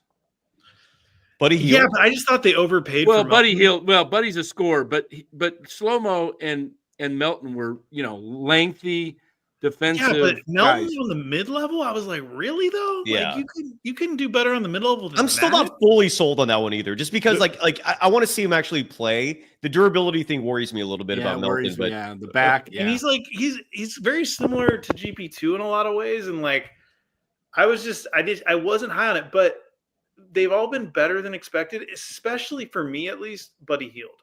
Yeah. And the thing about Buddy Hield that you have to keep in mind is he's never really had a good situation his entire NBA career. Right. The entire time in Sacramento, he was trying to get out of there. The entire time in Indiana, he was trying to get out of there. I've never seen a player as openly unhappy as he's been his entire career. And I think he's genuinely happy here. And that matters. Happiness matters. Think about in your own job, when you're unhappy in your job, you're not going to be as productive or doing as good at work as when you're happy and you're enjoying life, So it's like any other job in that way. His shot selection in Sacramento was bad. I mean, he hoisted a lot of bad shots in the fourth quarter of games in Sacramento. But you know what? The guy can shoot the basketball. And he's got a good body for the game as far as he doesn't have to carry a lot of weight. He doesn't have a bunch of injuries. He's a very good replacement for Klay Thompson. I felt like, I said it I'd like to say that I'm surprised, but I was saying it in the summer that I thought Buddy was going to be better with the Warriors than he was in Sacramento, partly because when you play with smarter players who play the game right, and you can spread the floor and you can run the floor like he can, and you got that pure shot, you're going to be successful. I mean, he's going to be successful. And he's not going to take too many shots if he's on the floor with a lot of these guys like Curry. I mean, he's just not going to. So I don't know. I think Hield is a young 31. I thought that was a great addition. I'll tell you another thing that makes the Warriors click this year is a very focused Draymond, because with Draymond focus, wanting to, he said he want, come on, I want to be on all defensive team and I want to be depoy. And you got to play 65 games minimum to be award eligible. Yeah. So he can't be getting suspended. And so I think him being focused and Curry, just the joy that Curry plays with. I heard the Dodgers the other day, Miguel Rojas, their journeyman shortstop, say this team, the three guys that led the team in accountability were Betts, Freeman, and Clayton Kershaw. And he said those guys holding everybody else accountable and working harder than anybody makes everybody else want to do the same. And I think Draymond and Steph lift the rest of the team up. I really do think they're ultra focused this year. If you look at the Warriors seasons, every year Draymond's been a high level NBA player. You can tell whether or not the Warriors are going to have a good season based off how Draymond Green shows up. Like he has seasons where he shows up and he's just not feeling it. Great call. He's just not feeling it. Well, 2020 is the best right example, away. right? And guess what? They're not good those years. Yeah. And this year, guess what? He showed up and was like, actually, I want to be good this year. Let's do this. Last year, he was not there mentally. He was just not. I don't know what was going on, but he was not there. And he really was a huge part of their season being derailed last year. I think chemistry matters, and you've spoken about that, Connor. But I also think that if you look at these guys individually, they all had something to prove, and their mentality is serious. Moses Moody is where he should be at this point. He's in his fourth year. You can tell the work that he's put in the offseason. All he needed was an opportunity. And what the Warriors don't have this year are free minutes. Last year, there were some players who got a lot of free minutes, and that's not happening. That's not happening this year. As much as people vacillate between whether he's good or this or that, John, have you seen Jonathan Kuminga's workout tapes in the summer? He has the best workout tapes than anybody. Every year that he's come back to the Warriors, he's been a better player. And when the Warriors said, we're not going to pay you the extra $35 million that you want, I think he said, you know what? I'm going to show you that I am worth it. And there was also another comment that said that the Warriors sometimes overvalue their players. In the Kuminga case, they actually undervalued him. There are other teams in the NBA who think more highly of Kuminga than the Warriors do. And I think it's on display this year. He's playing really good basketball. Milton has a one-year deal. This guy wants a big-time contract. Yes, he does. GP2 wants a multi-year deal. So everybody's on edge now. They have a lot to play for. And you're starting to see these individual agendas collectively as one, and it's leading to success. It is I impressive. think the Warriors were testing Kuminga. The Warriors were basically like, how you respond to this challenge is going to dictate whether or not you deserve to be in our long-term plans. Agreed. Because they have been up and down about, some things behind the scenes with him over the years. They haven't always loved how he's responded to things. Mm-hmm. They haven't always loved his work ethic, to be honest. I know. And to be honest, if a guy's posting all his workouts, that's not always a good thing. And so they haven't always loved those things, from what I can tell. It's worked out great for Ben Simmons, Connor. Hey, you need to step up, and this is kind of put up or shut up time, and you need to handle this the right way, like a man, and like prove yourself. And he's doing that. And I think right now it's early in the season, but things are turning in the right direction for him and for the team. What do you guys think of Brian Iglesias? He says, I was led to believe that Buddy was a traffic cone on D.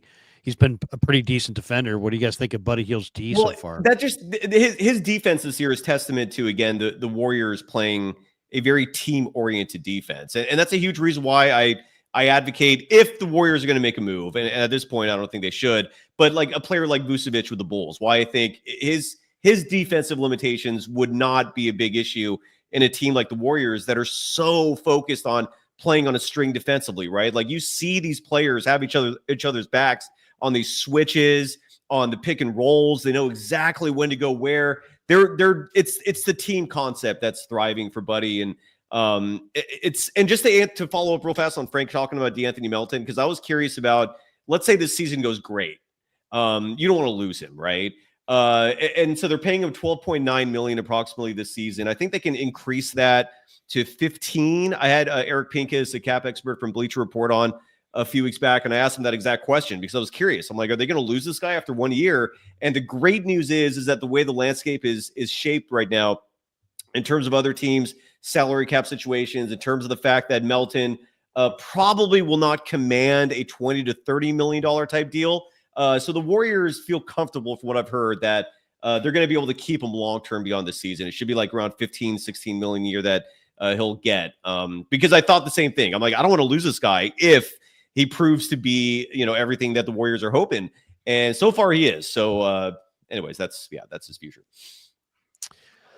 Overall, though, I mean, I don't know that you could have scripted a better night for the Warriors, right? I mean, the one thing Golden State really didn't want to do, and you can see they've gone to an incredible effort to show this, is they just didn't want there to be bad vibes with Klay. They didn't want there to be this. I mean, obviously there were bad vibes last year, and obviously, they kind of sent indications with how they negotiated, where they said they kind of said one thing and negotiated in another way, and he read the tea leaves and left. I think they're so sensitive about his feelings being hurt, maybe because they know how sensitive he is. But I thought what they just did everything they could possibly do to try to show him that they appreciated him. But it's a weird vibe. I mean, it's like, on some level they didn't want him. There's a reality to a situation, and on some level they didn't want Klay to come back, and that's the part that makes it kind of, everybody has to tiptoe. And I feel like the Warriors are treated this, they've ramped this up. I mean, this was like all points bulletin in Warrior land. Let's wear our hats. Let's talk about this. I had a bunch of people calling me from the Warriors in the last couple of days going, hey, will you talk about it on the show? Talk about it on the show. That we're giving away the hats. Talk it up. So, I mean, it's just, I just think that they knew there was maybe some awkwardness there. Connor, you've covered this team, so I'll throw it to you first, I guess. Was there awkwardness to this departure, this separation between Klay, or is it just, it's good for Klay, it's good for the Warriors, and there's really no awkwardness? For me? Yeah. What do you think? I mean, you actually know Klay. The thing that gets lost in the Klay narrative is that Klay bet on himself last year and he lost. He lost. Okay. He was offered more money by the Warriors entering the season, was insulted by it, turned it down, had a mediocre year, and then ended up signing with Dallas for significantly less money than the Warriors had offered him entering the year. Yep. For some reason, that seems to get lost in this narrative. And I think it's because Klay has made a big point of, oh, I just want to move on. It's like, no, dude, you bet on yourself and it didn't go the way you wanted it to go. And now you're kind of trying to save face. And I understand that it's human nature, but that's really what happened here. And the bottom line is Klay had a hard time coming to terms with his own waning skills. He's a very prideful person, and his inability to accept where he's at was really the problem. If he had just stepped back and been like, I'm just not as good anymore. I'm okay being the 8th guy. Like, it's okay. Like 6th guy. But he just couldn't do that. And that was where the problem was. But on a fundamental level, like, the Warriors love him as a person. They just wish he had been a little bit more okay with accepting his own flaws so that they could coexist, but he couldn't. And so they couldn't. And that's where the awkwardness is. Yeah. You nailed it there. Yeah, seriously. I think you absolutely did. Let's hit a couple of these starred chats, because there's some good ones in the starred chats. We got this one from Uncle Chef 30, says 2 games where Pods has hurt this team. Leads disappear with him on the floor. Is that overly critical, or is that fair? Well, we talked about that early in the show about how for 2 straight games now, his net rating is, and look, I mean, the net rating thing is important for Pods because statistically he does not deliver consistently. I mean, there's nights where he'll have 0 points, and tonight was no exception. He was a -19, 3 points total. Granted, those 3 points were a huge 3-pointer he hit late in the fourth quarter. But 1 rebound, 1 assist, 3 points, -19. It's and this is the second game in a row. Now look, the mask might be giving him problems. He missed a game or 2 games, a game and a half, because of dizziness. Maybe it was concussion symptoms, post-concussion symptoms from the broken nose. Who knows what was going on there? We still never got a clear picture there. But the point is, it's an issue. And this is an example of like what Frank said, man. Like, Podziemski is Kerr's favorite. He treats him like he's like his kid, and he gives him a lot of minutes. And again, it's justifiable when the net rating is fine and they're winning. Not justifiable when you have a performance like tonight. Like, those minutes could have gone more to Moody. Those minutes could have gone to GP2. It's a concern, I think. But at the same time, let's hope that Podziemski improves. And here's the key with him. He is an extremely smart basketball player. So he eats on dummies. And there's a lot of players in the NBA that have low basketball IQs.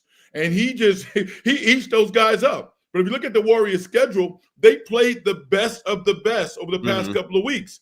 These guys eat him up because they're just as smart as he is, and they're far superior in terms of talent. So it's a balance. You're going to see him rebuild his confidence against mediocre players, the average NBA players. But when he goes up against really good basketball players, he looks really uncomfortable out on the court, and he gets taken advantage of sometimes. I want to say something to Cyrus real fast. Cyrus, what does Steve Kerr overvalue? Ball he overvalues basketball IQ. Well, I was going to say ball handling, but yeah, that too. Play Anthony Lamb so much 2 years ago, because Anthony Lamb could do these really like specific, nuanced things, but I don't think Anthony Lamb was helping you win basketball games more than these other guys. Right? Correct. Don't get Sty going on Anthony Lamb. That's why I wanted to direct this toward him. You're right. You're absolutely right. Sty starts busting out the police blotter on Anthony Lamb, and all of a sudden we're going to be here. Yeah, but it's like kind of the same thing. Simon too says TJD should have played more. Damian LaRoche says Klay balled out, but choked at the end. I don't know if he choked. Would you say he choked? We talked about that too. I don't know where Klay did miss a big 3 late in the game, but in and out it went. Yeah, it was. I thought he was playing pretty well down the stretch. Yeah, I thought he was going to take it over. Crazy Boo Boo Chicken says, watching TNT with Shaq and Chuck disagreeing about if this team is sustainable with shooting and in general, Pods and Healed with horrible plus minus, not sure if they should make a trade. Excited. Or he said, well, exited. I think he meant excited. Excited. Or he's just exiting. But either way. What do you guys think? It sounds like Shaq and Chuck were having the same debate we were having, pretty much. I saw that. I was watching that during the pregame. This was back at like 4 p.m. Pacific time, before the doubleheader.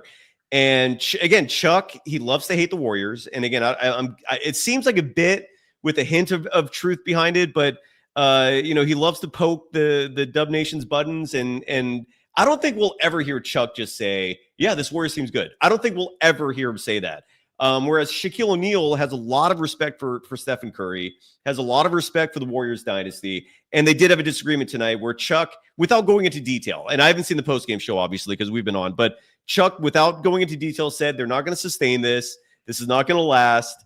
Didn't get into any specific reasons why. And then Shaq was like, I don't agree with that. And that's where they stand.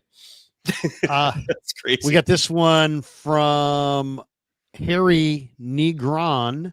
He says, Warriors have to try to get Valanciunas and how well they are playing. I'm still worried those matches against AD, Joker, Celtics with the zinger. Valanciunas, I mean, he's a big body. He's got a big contract. He would definitely slow him down for sure. I mean, in the playoffs, Draymond's going to be guarding those guys anyway. So, I mean, it's more about keeping Draymond fresh as much as you can, knowing that Draymond's going to have to shoulder a huge load defensively come postseason. And I think they're fine in that regard. I think Kevon Looney and TJD can do enough to keep Draymond relatively fresh when it matters. And I actually think that they're going to be okay in that regard. Damian LaRoche says, what 22 has been a team leader outside of Jordan? What 22-year-old has been a team leader outside of Jordan, LeBron? Under all the crap Kerr has put Kuminga through, his progression will have him primed by playoff time. And that's always been my biggest critique of Kerr. Well, two things. I Kerr the GM I don't like. Kerr the coach is fine, clearly. But I also don't like the fact that I think he's failed when it comes to developing both him and Moody. I mean, these two players should be much further along at this point than they are. And this has been the agree to disagree stance that Kerr has versus folks like me who detract, which is the last 2 years should have been dedicated to getting these two players to a point where they're virtual stars now. But Kerr was delusional in thinking that he had a team that could have competed for a title without relying on those two. And again, it doesn't matter now, but no, I mean, no, seriously, when you're losing, you're getting blown off the floor in the play-in game or whatever by Sacramento. Yeah. You're not near a title. And if you're not near a title, then you have to be playing Kuminga and Moody and the last couple of years. I like Steve Kerr for a lot of reasons, but who has he developed? Nobody. What young player has he honestly developed?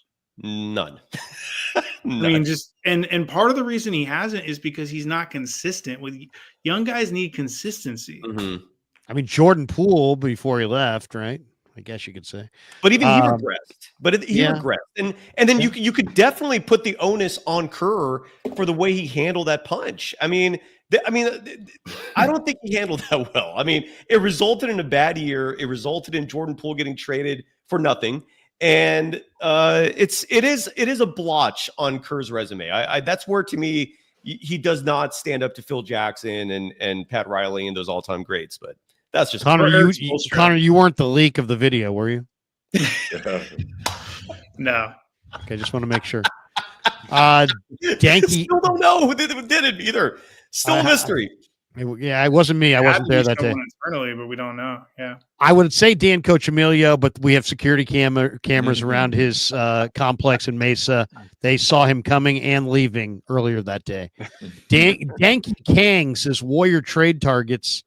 And we kind of hit this before a little bit, but is there anybody that's an obvious trade target?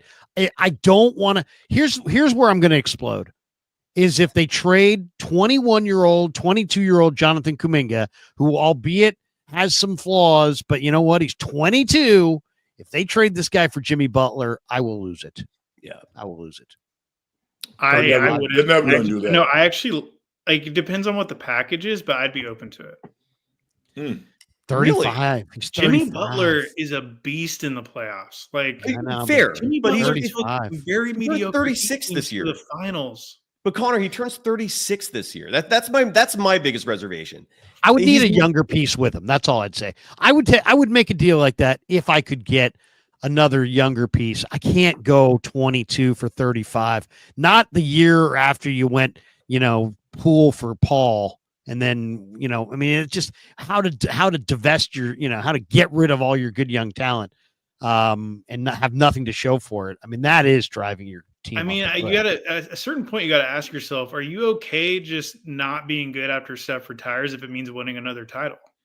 You really just have to ask yourself. I would say no. This is Joe's question. This is the question for Joe, but I'm not answering it for myself because I don't care. I'd rather see them go for the title, but I think Joe wants that arena filled. I think I don't think he would trade. I don't think he would drive the thing off the cliff to win. Yeah, but if Steph has another title, that takes him to even another level in all-time greats. I mean, 5 titles. Like where do you think he is now, and where do you think one more title would bring him? One more title brings him right Top 5 behind Michael Jordan, in that pantheon. Like, I mean, it means a lot. Yeah. It means a lot. Yeah, So do you believe that is? And do you think that? Let's hammer down on this. Do you think that really, Steph a little bit?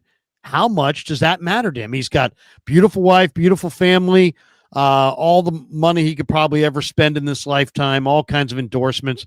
He's adored by kids globally. I mean, is it going to be life-changing to get one more? I think Steph is someone who has phenomenal perspective on life, and I think Steph is someone who is a great company man, and he's not going to upset the apple cart over a trade or non-trade type situation. But if hypothetically, if like they come to him with a trade at the deadline, that's something like, Kuminga for Jimmy Butler, I think Steph's like, yeah, let's do it. Let's do this. Like if they're legitimately like, a top 3 team in the West and they have a chance to get Jimmy Butler, I'm like, I think Steph's like, yeah, let's go. No risk of the chemistry being, because Jimmy Butler is a powerful presence. Yeah. He's a dominant. I agree with you. He's a postseason monster, but he is a presence that changes the room. Is there any concern about that? It's a risk for sure. It's not like it's a guarantee that they get Jimmy Butler or someone like that and they're definitely going to win the title. It's definitely a risk. But here's my personal opinion, which is no matter how many games this current iteration of the Warriors wins in the regular season, they're not going to win a championship. So this year, take a swing. This year you're talking about? This year. You're like saying playoffs. He said that before. Different ball game in the playoffs. Yeah, I think they need to make a move to win a championship this year. I do too. I think there's just something to be said for taking a swing. Like, who fits better if Butler or Giannis fits the Warrior team better? Oh, well, Giannis. That's what I would think. But Giannis is going to cost you Wiggins, Kuminga. So what? So what? That's a whole different conversation. That's I would do that. I put that out. They can get Giannis. I think they're getting Giannis. Mm-hmm. And the nice thing about their depth is like, if you could do a 4-for-1 trade, like fine, let's do it. Like, you could do that with an NBA. I'm sorry, Dan, but just to hammer down on this, in an NBA world where the players typically have all the clout in the world, it sounds outrageous to say, "Oh, Giannis to the Warriors." But if Giannis wants to be a Warrior, the way these things go. Who's Giannis' favorite NBA player? Steph. Yeah. But do you think that Giannis has it on his list that he wants to play with Steph? Because do you think he would tell Milwaukee, "Hey, trade me to the Warriors if you can, if you can get a deal. I want to play with Steph." Did you see him the other night, by the way, where he elbowed Jaylen Brown? And then went to shake his hand and went like this on the court, on the court. Like it's on my. I posted it on both my Twitter and my threads. If you want to see it, he literally reaches out to shake his hand and then does this. And then after the game, Jaylen Brown said that Giannis is a child for doing that. Right? He's immature. Well, that is. That is so junior high. And then they asked Giannis. They told Giannis Jaylen's reaction, and Giannis acted surprised, like, What? I just play with joy. I just like to have fun. Giannis was smiling when he did it. He was laughing. It's like Jalen was not. Jalen's a little intense. He's pretty focused out there. But again, he got elbowed pretty hard in the head just a moment earlier, and then he gets this. It's just. But if Giannis is going to be moved, I mean, there's been very little indication that Giannis is going to be moved, but there's been a couple things in the last couple of weeks. If that is going to happen, part of me wants to say yes to your question, but the hiccup there is like, are you gonna do all that for 2 years with Steph or a year and a half with Steph? Exactly. I mean, Giannis has a lot of his career left still. Yeah. Oh, you're right. So he would be left after Steph leaves. Yeah. We got this one. Yeah. Mason Kwok says they don't have enough consistency secondary scoring. They might not find the splash trade, but a guy like Bogdanovich would help with the offense. You have that in Lindy Waters. It's unnecessary. You don't mess with chemistry unless it's like a Giannis, unless it's a game changer that like almost guarantees a title. I know there's Buddy Hield is a better version of Bogdanovich. Yeah, you don't do that. You don't do that. Oh, Bogdanovich has beaten the Warriors in the past. So I mean, I definitely feel like he's a good basketball. I changed my mind. I'm sorry, I changed my mind. No, kidding aside, do you want to hear from Klay Thompson real fast? Sure. So this is Klay Thompson. Sorry. Can you do it, Larry? Do you see it down there? Oh, wait a second. I'm sorry. There it is. Wait a second. There it is. So this is Klay Thompson talking about the game. And if it's boring, I won't play the whole thing, but here we go. And it was a really cool experience. I appreciate the fans very much. The captain's hat ended up being a great touch because I'm such a passionate boater, and I saw a lot of familiar faces in the crowd. That was a warm-hearted feeling. So it was really cool to see the fans, their gratitude towards myself, and something I will never take for granted. So it was very, very awesome. The last couple games have been, sorry. And then there's one more clip. I don't know if you guys saw this at the end. Stephen Curry, when the game ended, was going crazy. I know. What was he yelling there? Do we know? Well, he addressed that. Someone asked him. Here, let me share this here. So this is Stephen Curry after the game. Hold on. Answering whether or not, or what he was saying and what was going on at the end there, because he literally was like grabbing the camera and his face was into it. So let me know when you're ready and I could play it for you. Yeah. Oh, here we go. Do you want me to add it? Yes, please. Let's see here. Awesome. And here is Stephen Curry talking about his end of game excitement. Online, trying to dissect what you were saying to the camera at the end after the night. What were you saying? I really have no idea. I gotta look at it myself. That type of moment with all the angst, this raw emotion. I really don't know what I said. I'll let you know though. I'm shy away from what I said. I could look at it again. All right, so there you go. So even he doesn't remember what he said. It looked like he was saying like either my house or something about like the Warriors. He was really popping the Warrior jersey. Like, I don't know. I mean, at the end of the day, I mean, all these guys are alphas, right? Everybody, it's a league of alphas. You're the best player in your neighborhood. You're the best player at your school. You're the best player at your high school. You're the best player at Santa Clara if you're Pajemski. You know what I mean? All these guys are the best of the best of the best. So it's like, it's amazing that, the coaching staff can keep the egos from just running amok, because ego is what makes you part of what makes you the best. You don't get to the top of that mountain. So it's always, it's a delicate balance, but these guys have big egos. And I think Steph, he wanted to win this thing. I mean, I think Klay looked like he wanted to take this thing over at the end, and then Steph said no. I mean, how many games, Connor, you've been covering the Warriors for years. How many times has Steph Curry scored the final 12 points of a game? Probably maybe once, maybe twice, ever, right? I mean, he's had finishes like that, it feels like, pretty often. But yeah, I mean, 12 in a row he has maybe one of those a season, I feel. Yeah, it's rare. Do you think that Klay doing the Steph shimmy earlier in the game got Steph really fired up? I mean, like he had a look on his face when he was shaking his head. I don't know if that meant anything or if he was like, "I'll show you. You don't do." I mean, I think he was completely friendly and like, but when you're playing like your best friend in pickup who you haven't seen in a while, you want to beat him more. Absolutely. So it's like it's not like you hate the guy. It's like it just like you play harder, run higher. Oh, absolutely. When I played even my brothers in my backyard, I wanted to smoke them. But Crazy Boo Boo Chicken says Dre has been a beast. Hope he won't rage quit. Crazy boo boo.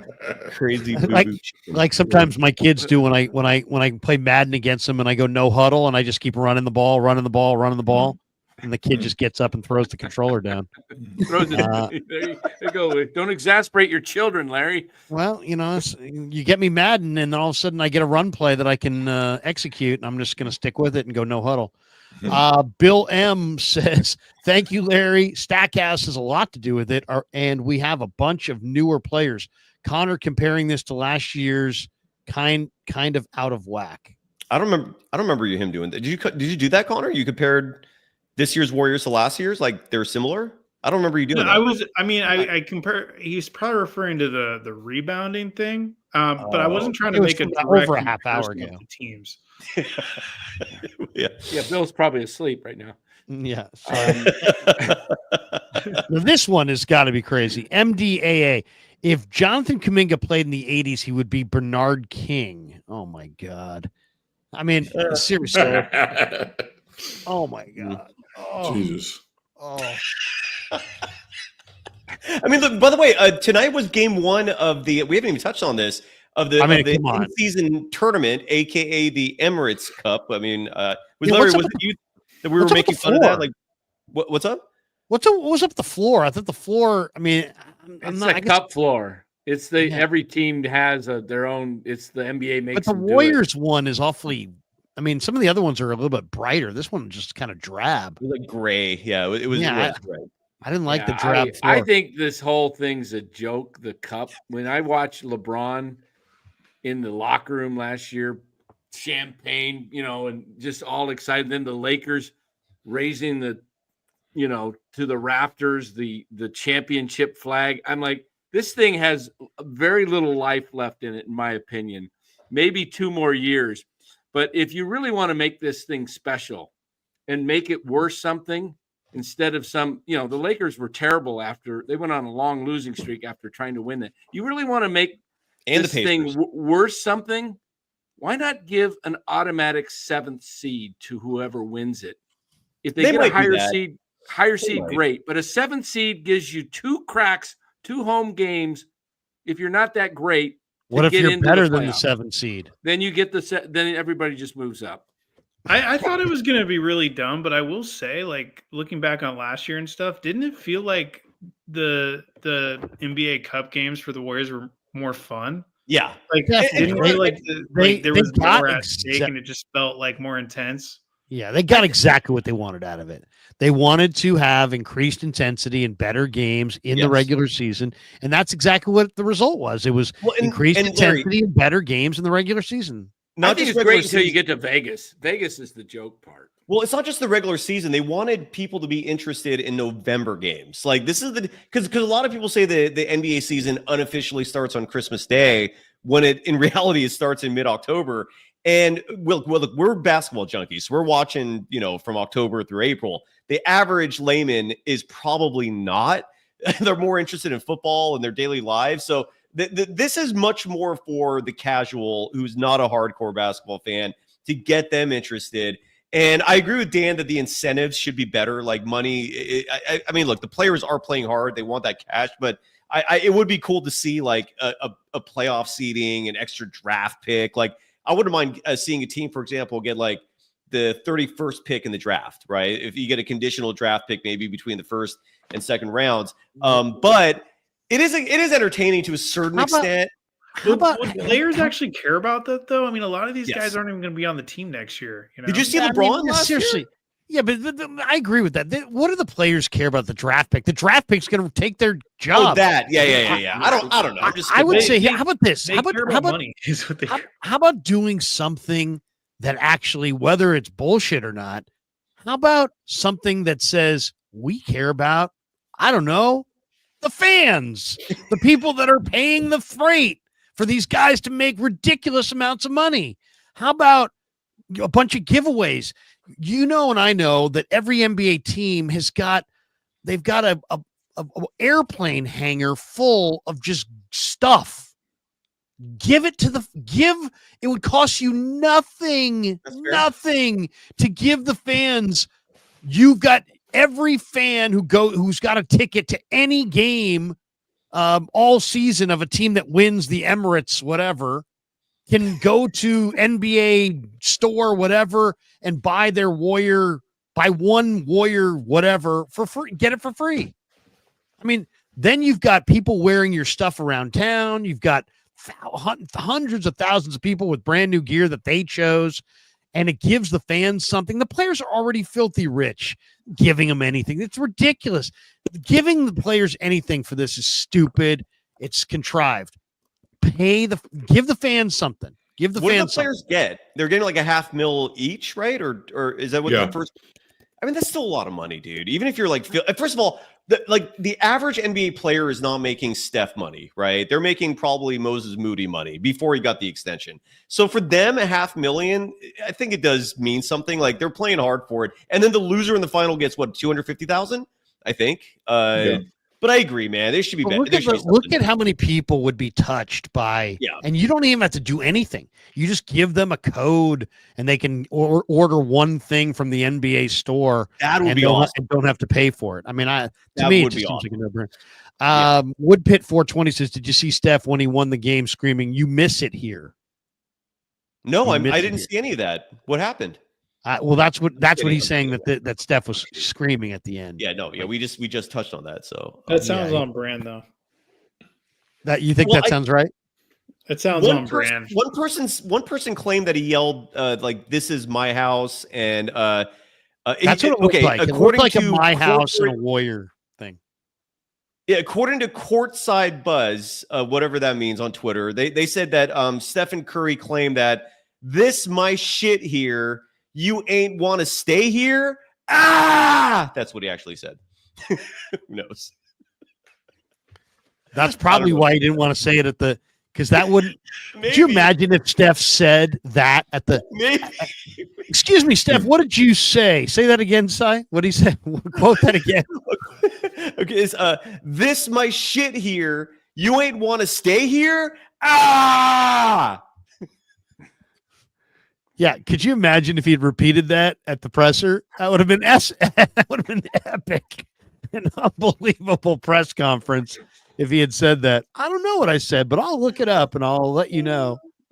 Oh, that's classic. In other words, don't ask me again. Exactly. Yeah. Hey, let's go final thoughts here, guys. We've been going for an hour and 47 minutes. Scoreboard, Larry. Scoreboard, if you don't mind. Let's 11:45. We can hit the. You want to go around the NBA real fast and read off the rest of the scores? Real fast. Here we go. Hawks, Celtics. Hawks beat the Celtics 117-116. Wow. Celtics are now 9-3. That's only 3-2 at home. How about that? 3-2 at home. 31 for Derek White. Johnson with 18, 13, and 10 for Atlanta. Nice little triple-double there. Pistons over the Heat, 123-121. I guess I could share the screen on this. Detroit's good this year, man. They're going to be a play-in team most likely. I'm happy for the people in Michigan in that regard. Yeah, Pistons 123-121. Cade Cunningham, one of my favorites, 21, 7, and 9 dimes. Tyler Hero went for 40 tonight. Wow, he's putting up numbers this year. It's not resulting in wins, but he's putting up numbers. Magic get a win in Orlando, 114-89 over the Hornets. LaMelo Ball, 35, 6 rebounds, 7 assists for Charlotte. Franz Wagner, 32 and 8. Steinem, Schnitzel. Franz Wagner He's got that Kuminga, that money that Kuminga wants. Yes. Knicks over the Sixers. The Sixers are absolutely living in hell right now. 111.99. 76ers are 2-8. Embiid hasn't played. Knicks are only 5-5. Another super underrated player, one of the most underrated players in the NBA. A Hart with the Knicks, 14, 12, and 10. That is your workman-like triple-double. Paul George at 29. Charles Barkley in the pregame show today in the same I don't know if it's the same segment where he was hating on the Warriors again, but he was talking about the Knicks, and I agree. Like that when Karl Anthony Towns and Jalen Brunson, when they perfect that pick and roll, that's when the Knicks are going to be super dangerous. And they're getting there. They're getting there. They're not there yet. They need some depth as well. But you know what's crazy about the Eastern Conference versus the West? So we talked about Philly, they're 2-8 or 2-9, but they're only a game and a half out of the play-in. Despite how bad they are, they're just a game and a half out of the play-in. Whereas Warriors are 9-2, yet they're just they only have a 3-game lead over the 10 seed. I don't know if that gives you perspective in terms of how challenging it is in the East versus West. But okay, the Utah Jazz, to put it in perspective, are 6.5 games behind the Warriors. This doesn't tell the story. Never mind. The point is the East sucks and the West is good. Sorry. That's a quicker way to say it. Yeah, Bucks over the Raptors in Milwaukee, 99-85. Giannis with 23. Big night for Dick. He had 32 for Toronto. You love that That's Dick, great. Larry. I don't blame you. I don't blame you. That's good Dick. Suns over the Jazz, 120-112, 31 for Booker. Collins had 29 and 10 for Utah. Utah's 0-5 at home, 2-8 on the year, 0-5. Where do you see the Portland Timberwolves score? Oh, there yeah, it is. 122-108. Blazers get a win over the T-Wolves. Naz Reid, another Warrior killer. He had 28 and 6. Robert Williams, 19 and 9. Blazers are 4-8. T-Wolves 6-5. And of course, the game that we've been talking about all night. Warriors 120, Mavericks 117. Golden State goes to 9-2, 37 and 9 dimes for Steph. Luka had 31. I was kind of hoping Klay would get the last shot, but Luka took it and missed it. 31, 8, and 6 for Luka. It was kind of Luka and his assistants tonight. It seemed like it was mostly Luka. Yeah.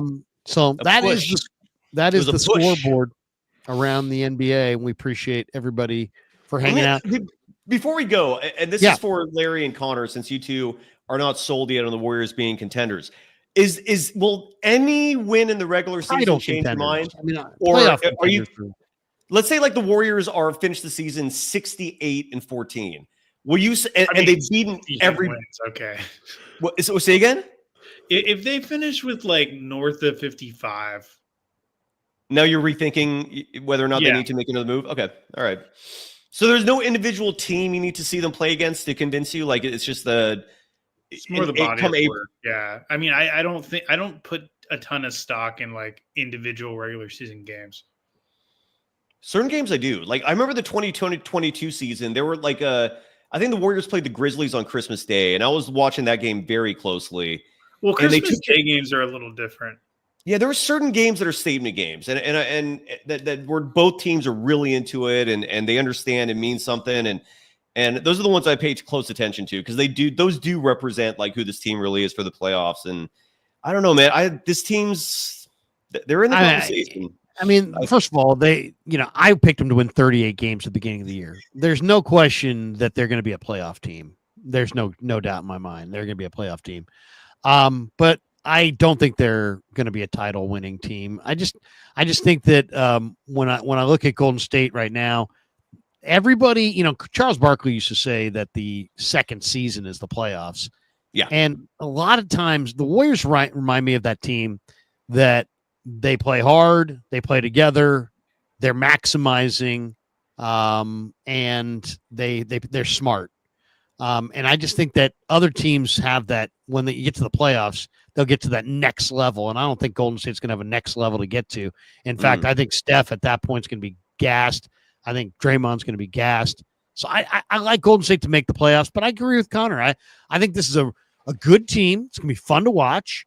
And I think they're going to go out in the second round. Man, I mean, right now, like I mean, I feel like We'll see. even having this conversation kind of takes away from the point, which is at this point in the season, Warriors fans should just be elated because they're better than we all thought they were going to be. Sorry about that. That's okay. So let's just focus on that. I don't know why we keep doing that. There we go. You think they're better right now? They're clearly better than we all thought they were going to be, or that most of us thought they were going to be.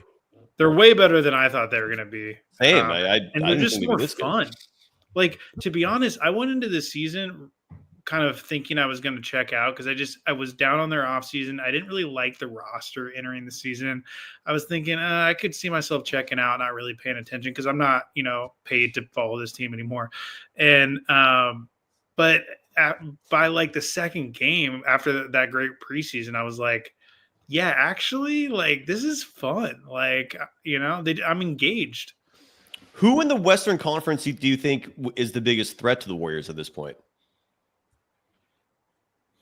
I think personally a team like Minnesota will be their toughest challenge because of guys like Naz Reid and Gobert. You get those and they've got what's the other guy's name? Randall.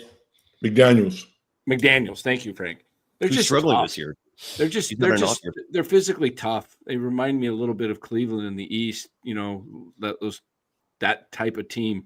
So I think in the West, I think it's OKC. Who they just beat. I would say OKC for sure. I kind of like Denver too. I mean, I still think. I mean, you get Jokic. I mean, how are the Warriors matching up with Jokic? Trace Jackson Davis, baby. I just think OKC's roster is like perfectly built. Yeah, they are, but without Holmgren, if he doesn't come back, yeah, exactly. It's also about matchups too. It's like certain teams. Like I thought I've seen the Clippers a couple times this year, and I know they're in the 8th seed and they're only 6-5, and obviously I caught them on some good nights. But man, when they look good, they sure look good. So I don't know. They're another interesting team. I don't know. I mean, the T-Wolves are off to a slow start, and they got rid of Cat. But I got to think that they're gonna rise up as the season goes on. But you're right. There isn't that I would say OKC and Denver are the two teams that I would say are better than Golden State for sure. And that's a huge reason. I don't know about Phoenix. I'm not sure about Phoenix. But that's a huge reason why I'm looking at the Warriors and suddenly thinking they could be contenders. Because if to put it in perspective, if the 2023 Nuggets were in the NBA this year, I would not. This Warriors team could not be the 2023 Nuggets. 2025 Nuggets, who have Aaron Gordon that might be injury prone, who don't have Kentavious Caldwell-Pope anymore, and he's replaced with Christian Brown that the Warriors can handle, who have no depth. They're relying on Russell Westbrook to win games. I think the Warriors can handle that version of the Nuggets, even with Jokic playing the way he is, which is insane. If you remember in 2022, the Warriors really benefited from the league just being wide open that year. There wasn't like a dominant team. I mean, that Warriors team was good, but everything went their way. And they benefited from there not being a truly elite team. Most years, that team would have not won the title. And this year, the landscape's looking similar. It is. That's a huge reason why I'm looking at the Warriors. I agree. It does look similar. They could seize it. They could seize it this year. That 2022 Warriors team was not one of the best teams to win a title, but that opportunity was there largely because the rest of the NBA was either injured or just poorly constructed. This year, the landscape is similar, man. It could happen. I don't know if it was last year or the year before. I think it was the year Denver won it when Michael Thompson said, Klay's dad said, this team, the Warriors are not going to be able to compete and run it back. It was the year after they won it. He says, because this year's different. It's the big man season. And he said the Warriors can't match up. Yep. And he said that early on, and I was like, really? Okay. And he was right. It was a big man.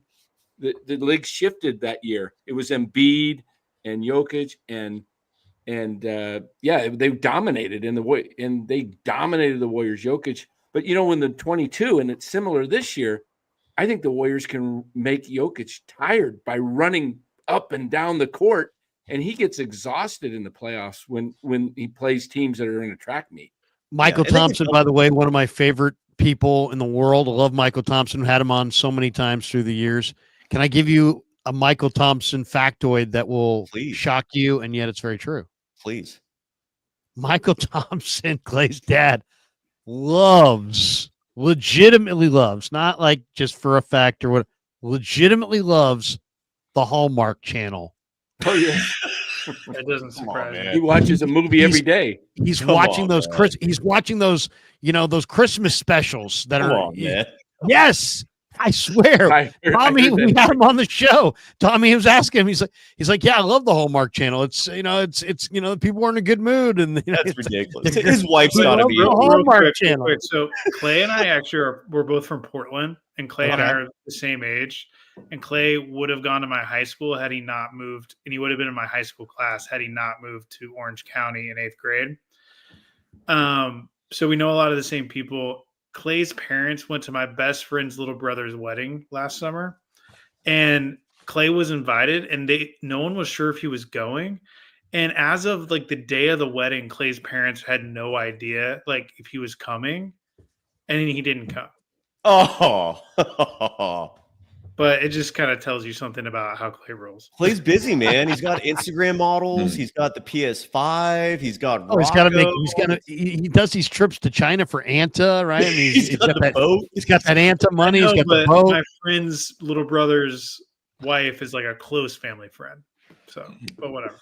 All right. Well, let's all hate on Klay now for the rest of the time. No, I wasn't you, saying that Klay. Klay doesn't you. support family friends. I was just saying that he doesn't communicate with his loved ones about what he's up to. I'm glad Steph stuck it to him tonight. All right. I love the way he answered that, though. That now that we might have some more perspective, the fact that he's like, I don't remember what I said. Great answer. Just move on. Edward Gutierrez says, I'm about to watch, but seeing Larry Krueger, the Warrior hater, made me don't. Okay. It's the Krueg show. So how'd you get here? Oh, well, because he might be a Golden Dazer. Look, Edward, that's chill true. out, That's dude. true. Larry's one of my closest, dearest friends. He's Well, not I a forgot. Warriors I hater. forgot. A lot of these people are your people. And Larry is not That a Warriors explains hater. a lot.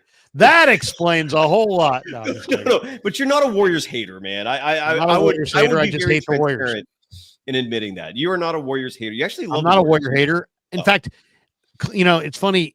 Why don't we finish on this note? And Connor, you might not want to feel this may make you uncomfortable as a journalist, but the rest of us can have fun with this. Klay Thompson, I think, is probably disproportionately lots of Warrior fans' favorite player. There's no doubt in my mind. Mm-hmm. Doesn't make me uncomfortable because I'm not a sports writer anymore. So okay, I was going to say, I'm a lifelong Bay Area guy. Sounds like you're from Portland, Connor. Frank, you're a New Yorker, right? Danny, where are you from? Mars? No, where exactly? Where are you from, Danny? Concord, East Bay. Concord. That's out here in California, I believe. Just not too far from your neck of the woods in the creek. That's right. I mean, I'm nearby Concord. I'm on the border. Oh, we're all I'm in San Ramon, so not too far. Oh, look at that. County. Look at that. See? There's people crossing the border from Walnut Creek into Concord. And then Cyrus, where are you from, Cy? Born and raised Bay Area as well. Born in Novato, and I'm currently so, in Novato. And Jared Goff guy. Is he from there also? I have no idea. Yeah. Indian Valley Golf Course is the pride of Novato, by the way. It's an absolute sleeper golf course west of the freeway. Awesome golf course. Do you golf, Larry? Actually, I don't think we've ever talked about. You do? Yeah, I do. I mean, I'm not good or anything, but if you see me drive, you'd be like, hey, he's good. Okay. But then I can't hit my 2-iron, 3-iron, 4-iron, 5-iron, 6-iron. I mean, I'm chunking up earth. I can putt and I can drive, and that's it.